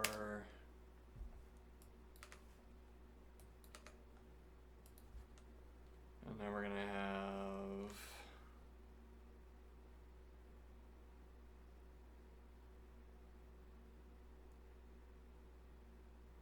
okay, but there's a problem with this, namely that we already have to deal with the problem we were talking about. What do I mean?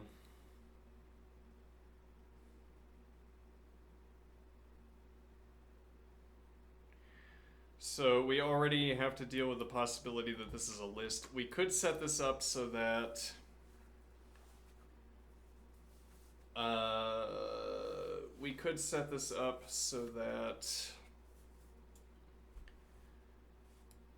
these aren't lists, that we keep the first copy. And then that would create our left-right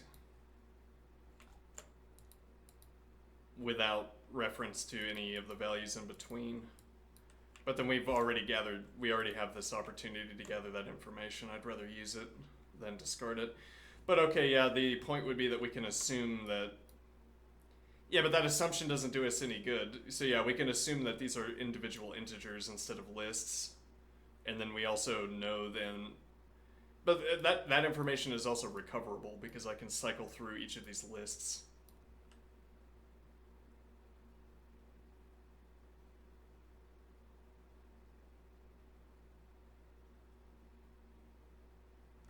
Actually, hold on. If I...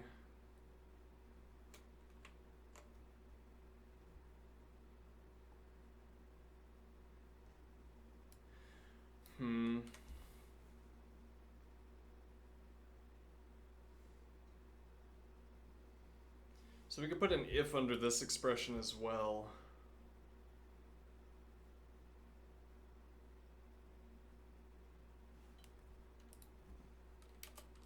If and min status list slash null max status list slash null.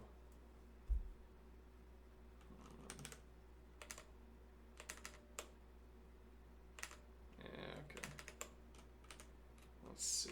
And min status list slash null max status list slash null. Then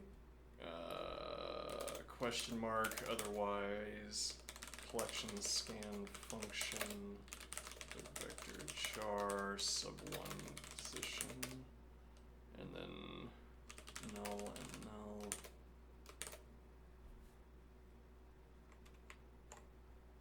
Alright. Time is it? Okay.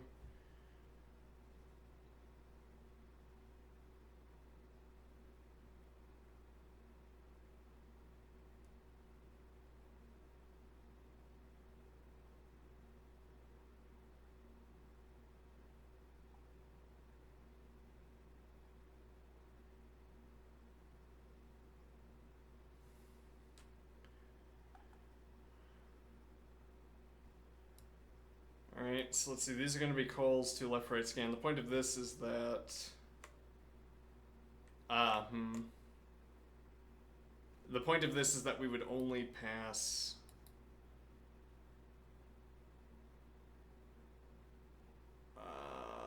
We would only pass the left-right scan if we had. After we've get. Yeah, okay. Let's see. Let me think here.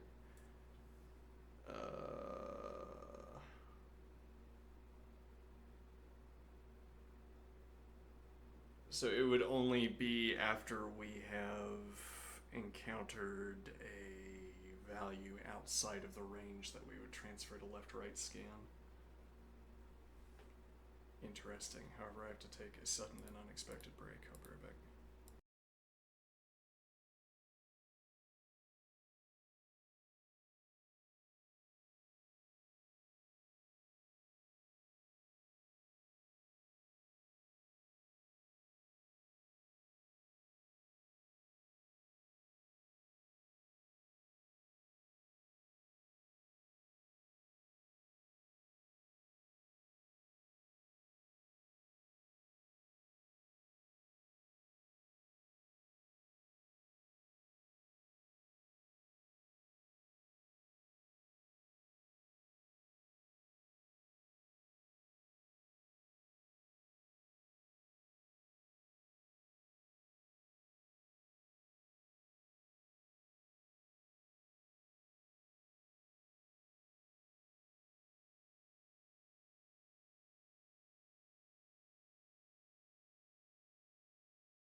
Okay, I am back.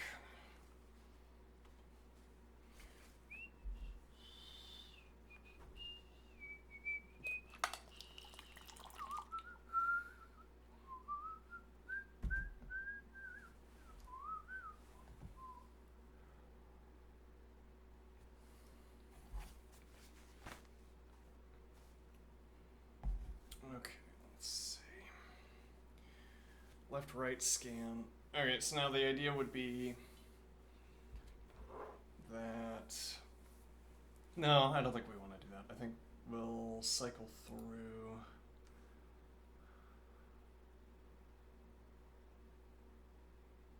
Okay, though then... Yeah, I still don't know. Now we're at the point where we have to make some decisions about what we do with...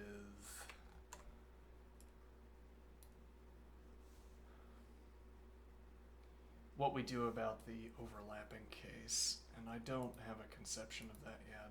Also, our example doesn't cover it. Okay, so let's get an imagined stretch of numbers. Okay. We'll have a constructed sequence of numbers. We'll have 1, 2, 1, 2. Okay, and then we'll have 3. Actually, we could say, so we care about within range, so I guess we'll do 5, 5, 4, 4, 4, 4. Alright, then 3, 4, 4, 4, 4, 7, 4, 4, 4, 3, 4, 4, 4, 7. Okay, 4, 4, 4. Okay, we only need one copy.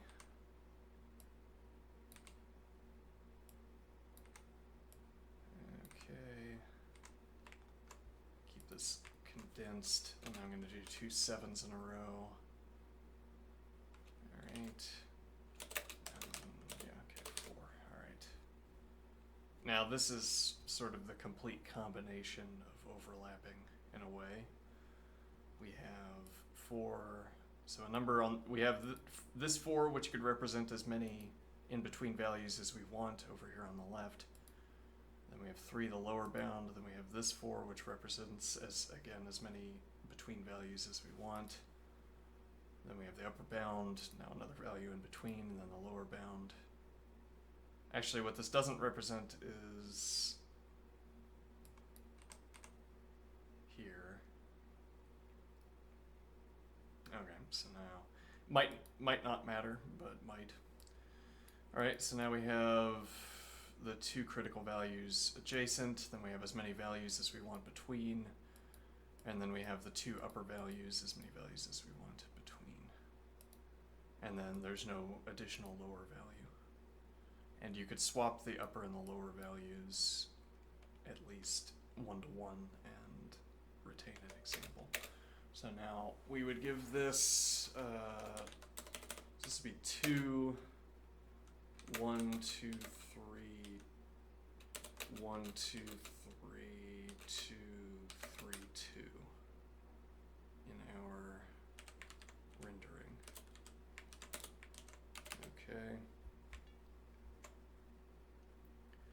Now what do I want to do with this? So we have an in-between value, okay, and now I've gotten both. Okay.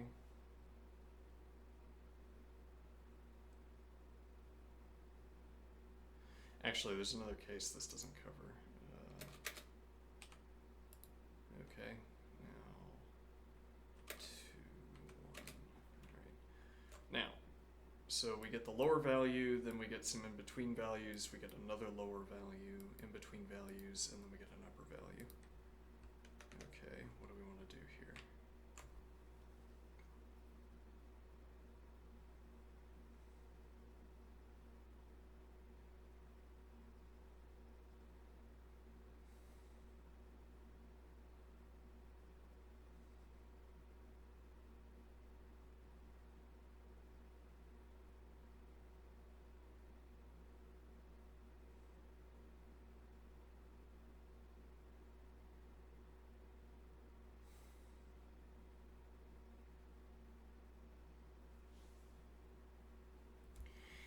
I'm building up a list up to this point, so here we reach this position. I have a list of lower bound values. So I can only have one list in the current procedural setup. Only one of these can be a list because the other one will still be a... Well, because hitting the second one triggers transition to the next procedure.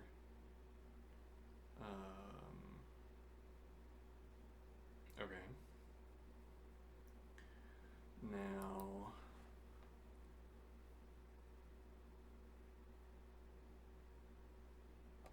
So we have an in-between value, lower bound value, in-between lower bound, in-between upper bound. So this is what is represented by the list and the individual value. In this case, the list of lower bound values and the upper bound value.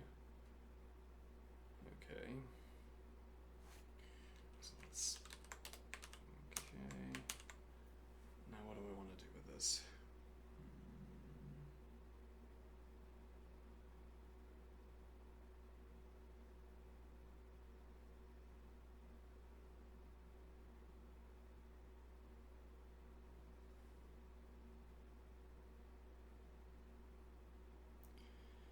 So there's a point that we know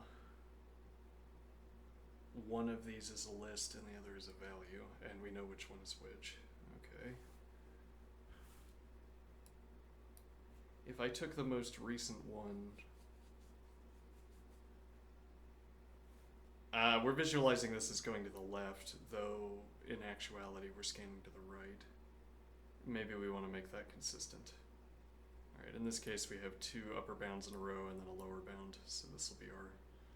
Alright, so we're scanning from right to left, confusingly, but that's so that we can get more efficient termination checks, I guess. Well, yeah, because we can dope at the beginning of a vector and not at the end. Alright, so now we have this range.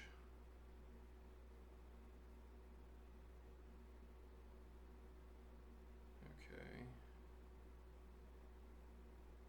And we're saying...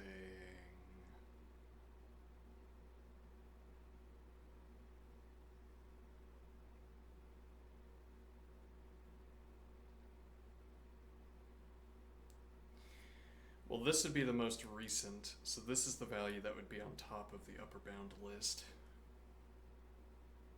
Okay. So we get it, we narrow this down, and well, again, so this would be the only lower bound value, this would be the top of the upper bound list. Alright, so now, fancifully what we want to do here. Okay.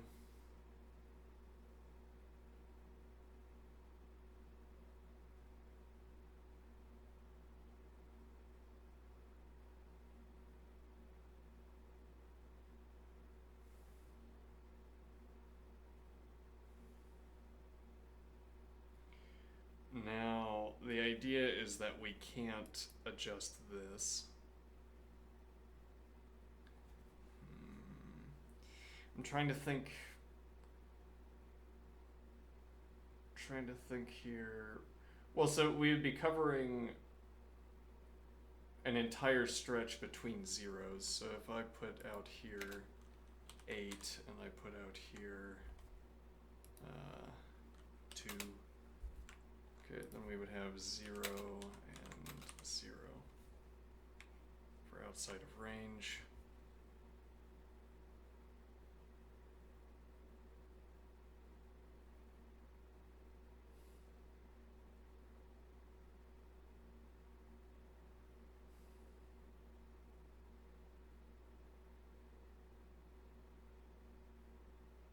Oh, and then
unclear. Yeah.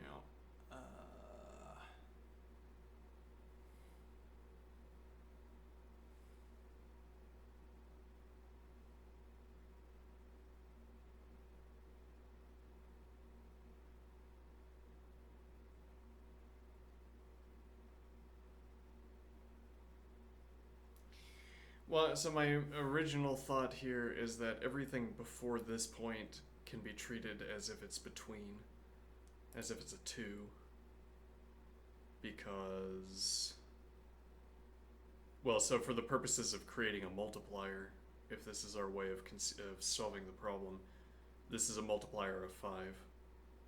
Okay.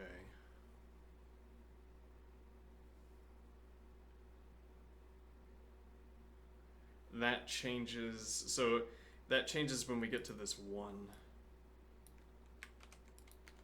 I mean that,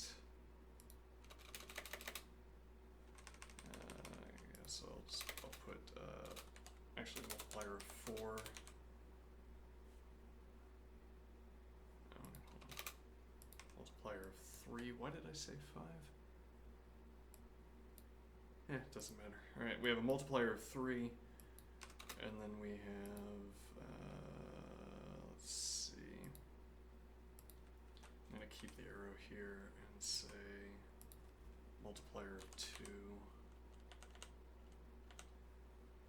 Okay. So we have these 2 values, these 3 values. We can also do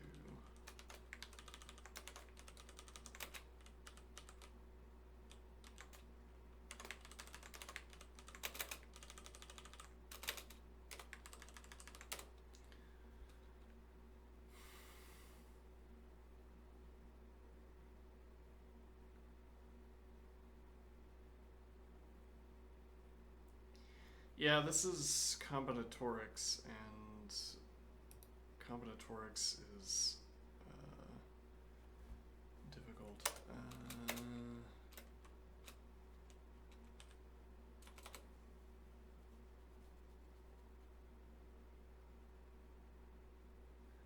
Okay, since the most recent copy, so when I get to here and I get the most recent copy of 3,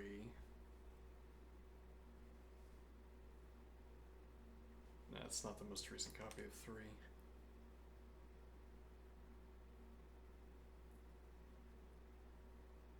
Yeah, I'm trying to think of a procedure that doesn't end up double counting,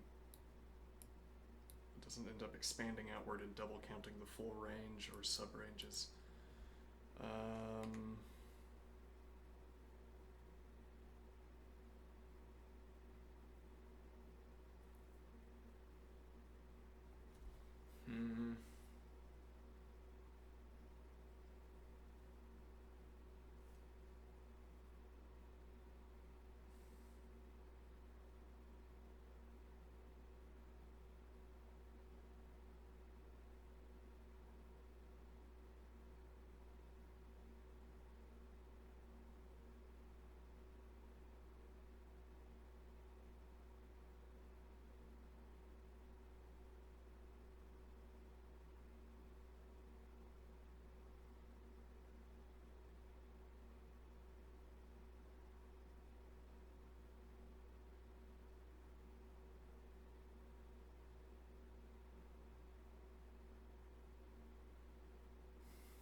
Well, because for that matter, there's also just this 1 and 3.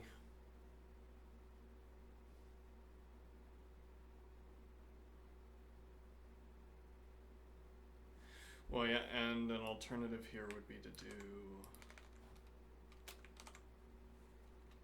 I don't know why we're spaced. Oh, because of that. Yeah, whatever. So an alternative here would be that we have,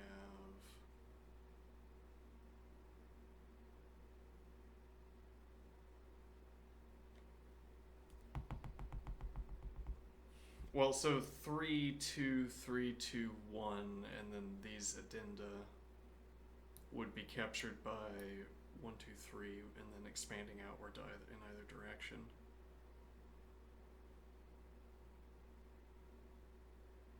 because again, we know that this is the first one we've encountered. Yeah, okay. So now, right, the other way of doing this would be to say that, so we delete these. Right, now we say that actually the range here is from here to here, and then actually it would still be from here to here. Okay. Now this is 3, and this is 6. Okay. And now the kinds of cases this captures would be 1, 2, 1, 2, 3, 1, 2, 3. Oh, because of that, yeah, okay. No way around that though, yeah, okay, and then, okay, we could represent that with, let's see.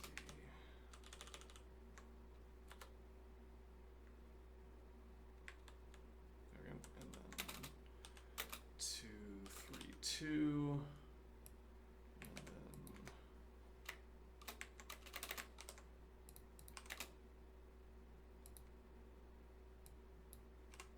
okay, oops.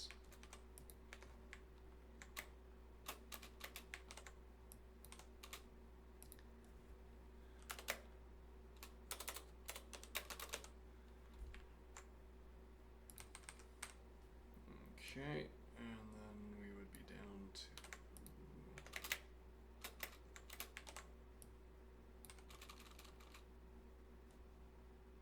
alright, now this minimal case, and then we would reset. So this is trying to capture the, well, why did we skip the first case? Well, let's not skip the first case. Okay. Almost. Okay, there we go. Now 2, and now we've deleted this 2. Okay. And then I will do the next case.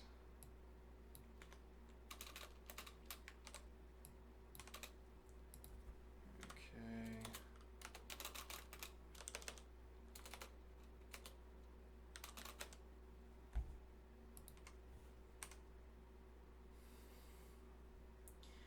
Alright, and then it would be dot until we were back down to 1, 2, 3. Okay.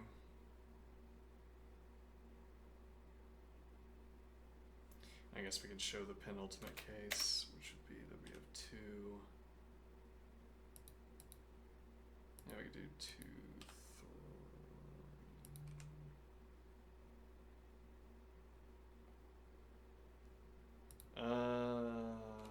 It's like the very end of this process would look like this, or then we shave this off.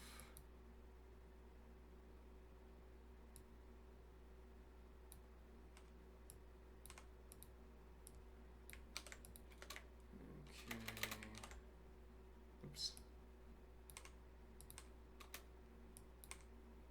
And then we're done. Okay.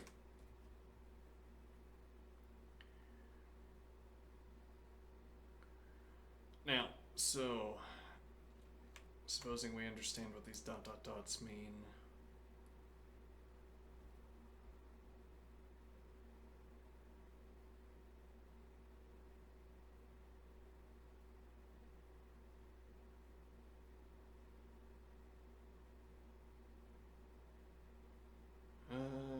Let's see.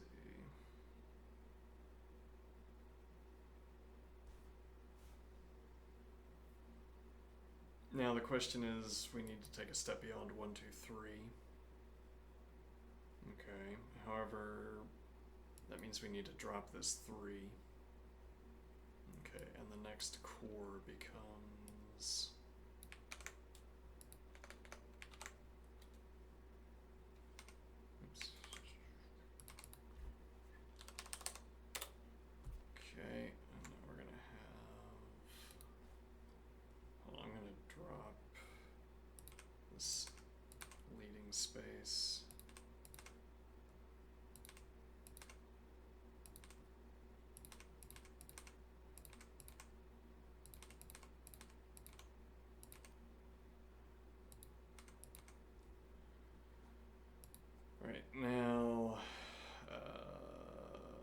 these are no longer the divisions. It would be here to here.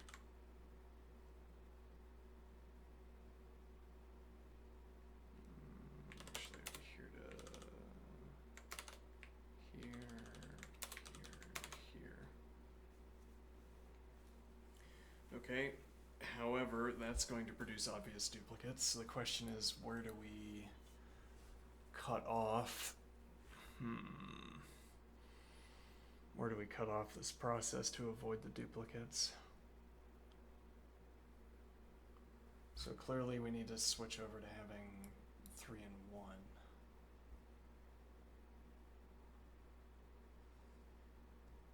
But yeah, so 3-1 with all of the addenda is already captured, and also with all of these diminishing addenda. All the way up to here with all off to the right, and then presumably at some intermediate step we would have had 3-1, everything off to the right, and or we'd have 3-1 and everything off to the left. But actually, no, that's not true. So this never ends up dropping 2-3. But also, we would never have explored the case where... yeah. So this image is incomplete. Because we would go back to here with no 2. And then dot, and then 3, 1, 2, 3, and then 3.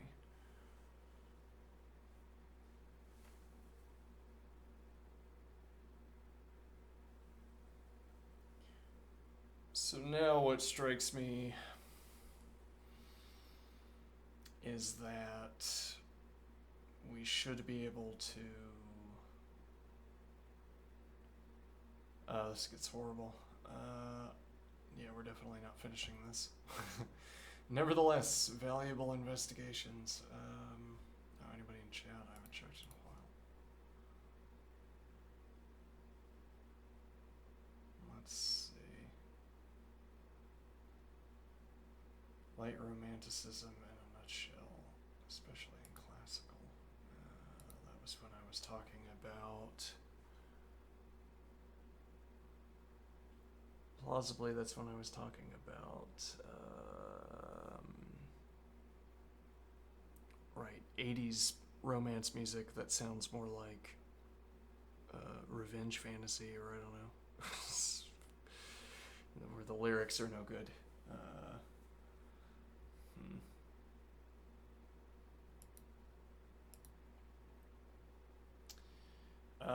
Let's see. I don't know. So this sounds like talking about Western classical music. It wouldn't have to be in music, though. I mean, you could talk about the same kind of phenomenon in paintings, like scene of a man forcing himself on a woman, and the man is smiling, and the woman's face is obscured. Alright, oh, it's just a playful pinch fest. It's a playful game of pinch the woman.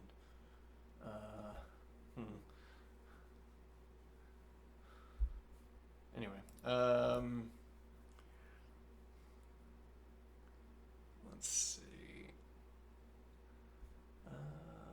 Yeah, I don't know how to narrow this down without capturing duplicates.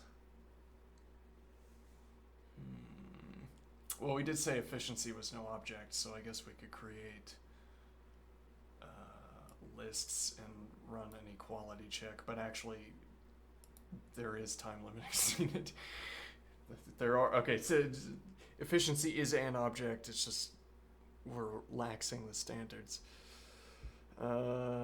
Relaxing, whatever.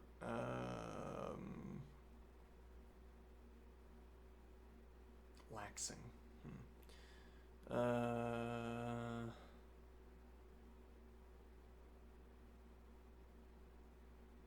relax and relax.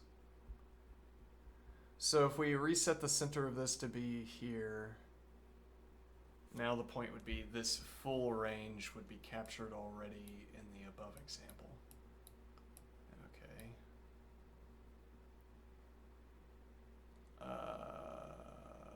What would not be captured is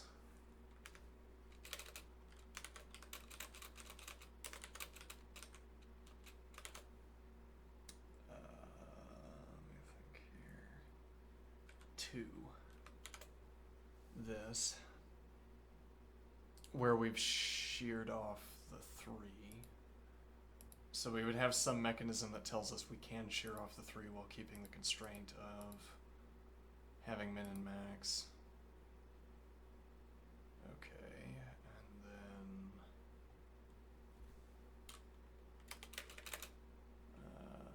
let's see.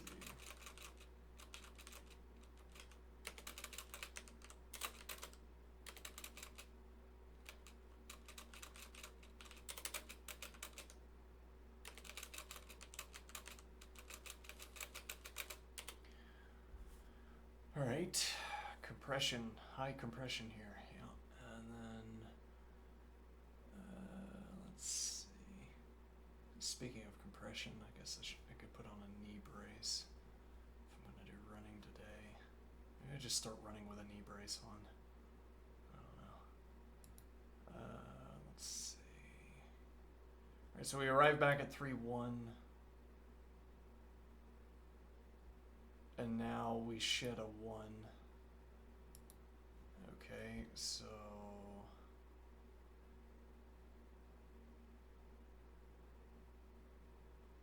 the idea is that we take this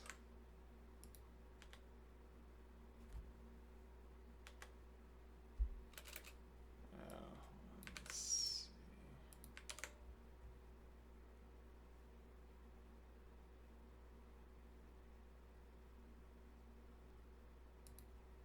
Okay, so extend this, and then extend this, delete here. That's strange. Yeah. Wait a minute. No, I'm confused. Oh, here. There we go. Okay. Wait, why is that? Okay. And then... yeah, we're not going to be able to get it to align the way we want it to. There we go. Now, but we already have all of the cases up to 1. So the idea is that this would become 2, 1, 2, 1, 2, 3, and then 1. Okay. And now we have let's see, 2, 1, 2, 1, 2, 3, 1. Dot, dot, dot. 2, 1, 2, 1, 2, 3. Dot, dot, dot. And then we have 1, 2, 3. Alright. And then we have this. Except that we're done because there's no more 3. Right. So we can't shear this off. Alright, so this is a representation of the process that would be undertaken with left-right scan.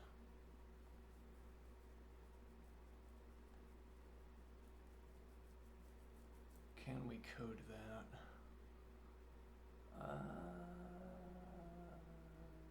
Maybe.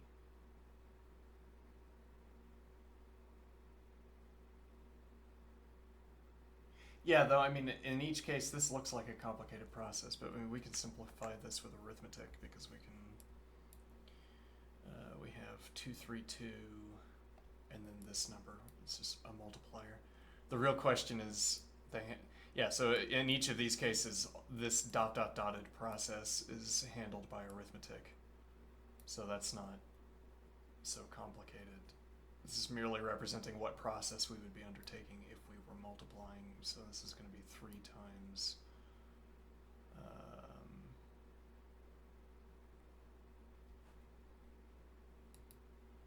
yeah, why do I have that? Unclear. I'm going to do this. That seems to be separate, though it uses the same example, so unclear, whatever. So now we have a multiplier.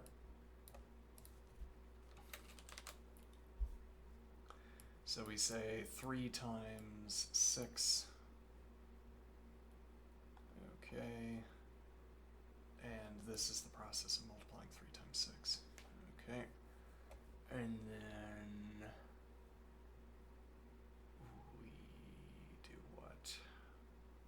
Then we come down here, we replace 1, 3, and our multiplier is now however many numbers were between.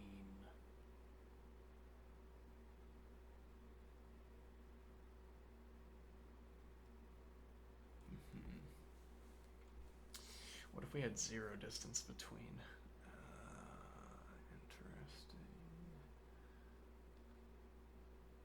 Well, but if we had 0 distance between, we're going with the most recent 3, so this gets treated as if it's just an in-between number. And similarly, if we had 0 distance, it would be treated as if it was an in-between number. But then when we shift positions, so we shift from 1, 2, 3 to 3, 1. If this, well, let me think here. Yeah, if this 2 weren't here. Well, the 3 has to be precluded because we've already counted it. And, I mean, as noted, where here it's precluded, though. The 2 is also precluded, but the 3 would be precluded if there were no 2. Alright, then we have our 2 critical values. We have a multiplier of 1 up top. And that would be every value that's between the preceding critical value and this new collection of critical values. Okay. Yeah, I think we could probably get back and code that. But yeah, we also have limited amount of time per day where I can play with the model.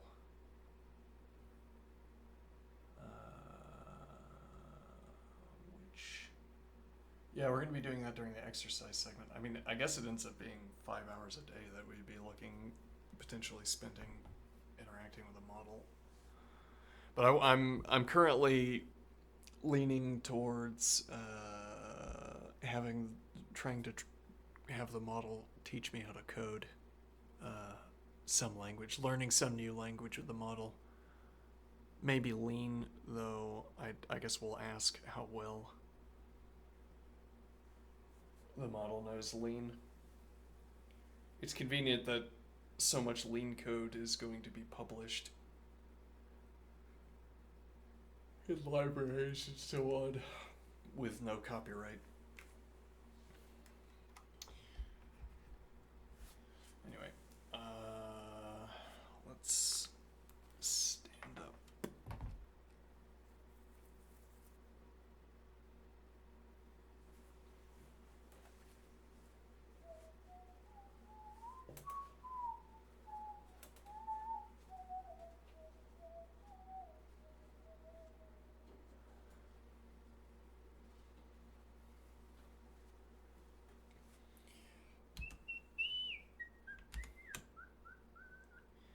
Good luck. Thank you kindly.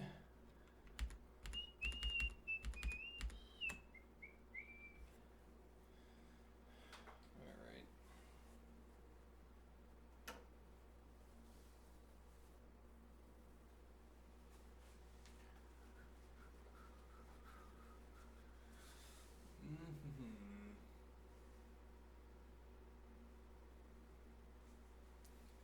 Strangely, my feet are still sore. Oh, clock, timer.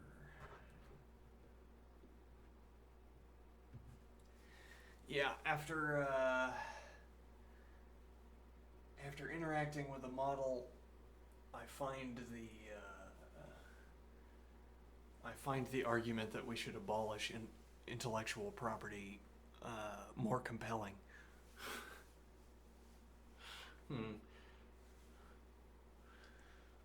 What do I mean? Well, you know, there's a kind of point here.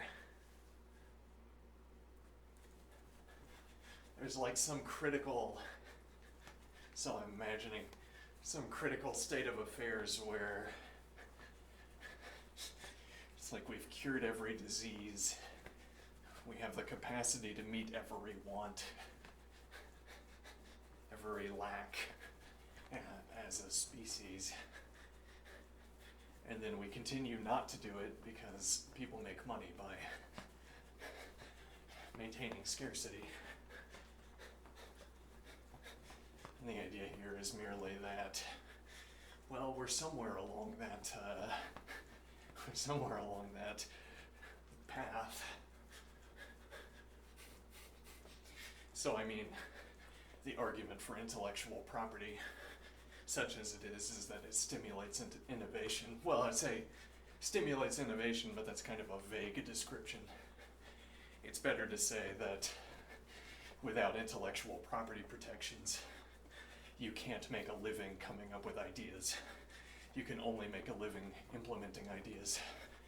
And so there's no incentive to come up with new ideas. There's only an incentive to wait until some fool spends time thinking, and then you take the idea and make money off of it.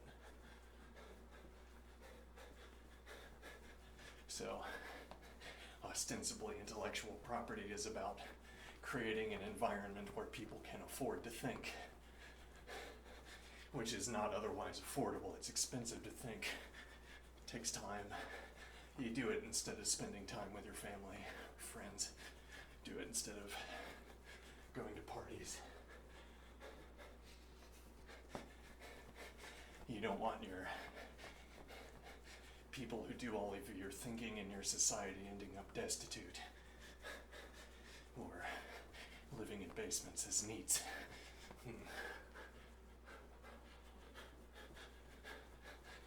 Now, what is the idea? Well, so if you already have the solutions to all of the problems, you don't need any more solutions. And then at that point,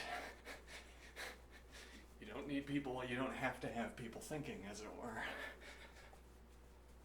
Which is only to say, well, I mean, you have to think about the positive alternative. Like, what do we get out of abolishing intellectual property? And the idea is, well, these artists no longer get paid, or can no longer wall off their copyrighted products except through, I don't know, you could implement a kind of private copyright system, which is a little bit like what NFTs were trying to accomplish. But then the point would be, well, you can't show, you can't post pictures of your pictures. It kind of ruins the private copyright system in that way. What is my point here? Let's see. The positive alternative to the current copyright system. Well, again, the idea is that we would have resolved all want in this fanciful society. And now, well, you can be an artist all day if you want. You're not going to get paid for it. Unless you can, I don't know, get a patronage system in place. Though one wonders what money means at this point.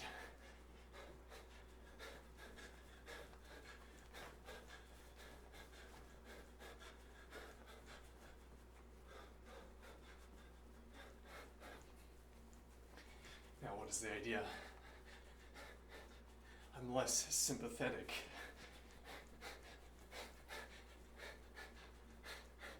Less sympathetic, though not entirely unsympathetic, to the worries of working artists.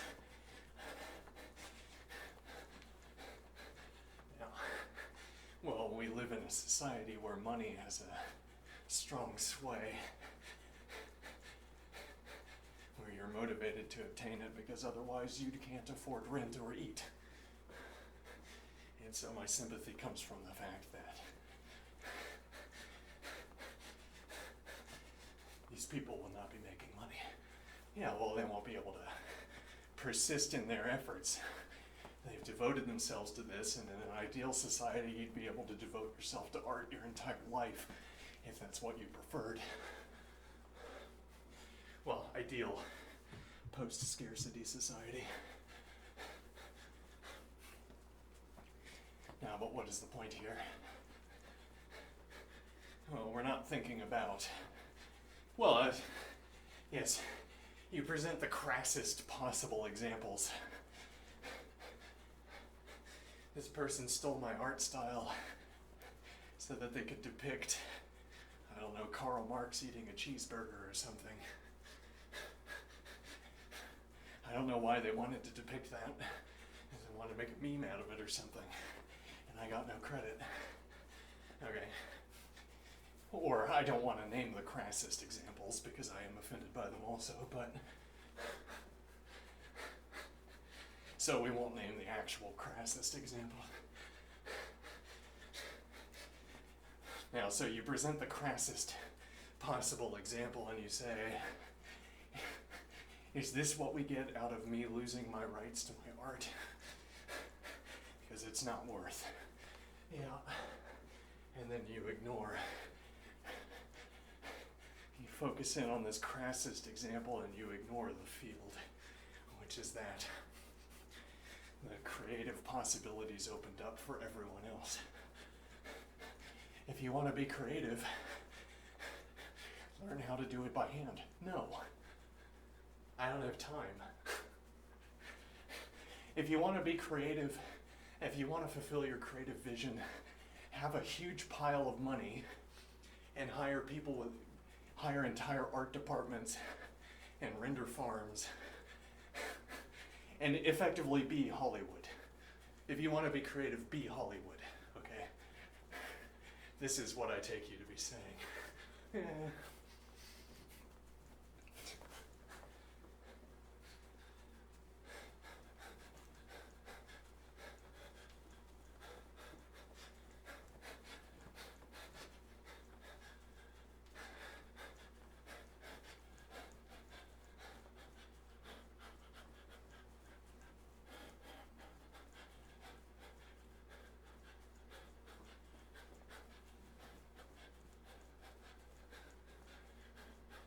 Yeah, well, I mean, what I'm imagining is a society where people would take up painting because they want to engage in the activity of painting.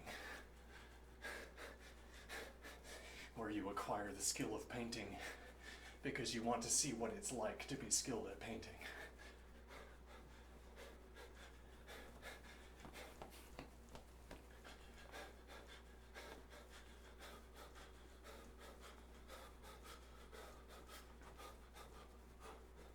In contrast to needing to do it for money or finding out you're good at it and desperately clinging onto it as a source of revenue.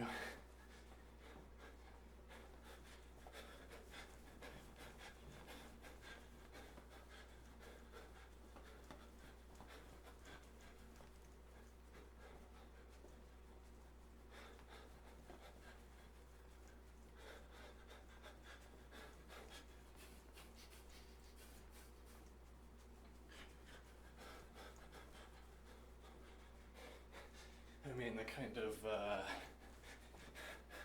the possibilities that open up. Yes, the crass possibilities open up, but also...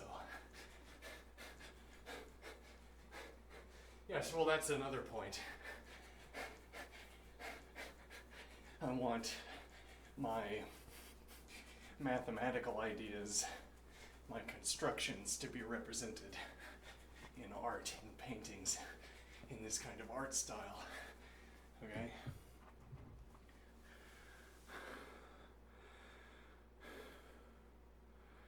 And now what we say is, well, you'd better learn to paint. No, but I already learned how to do math. Well, you should have learned to paint, I guess. And then, I don't know, learn the math in a dream. Have the math revealed to you in a dream so you know what to paint.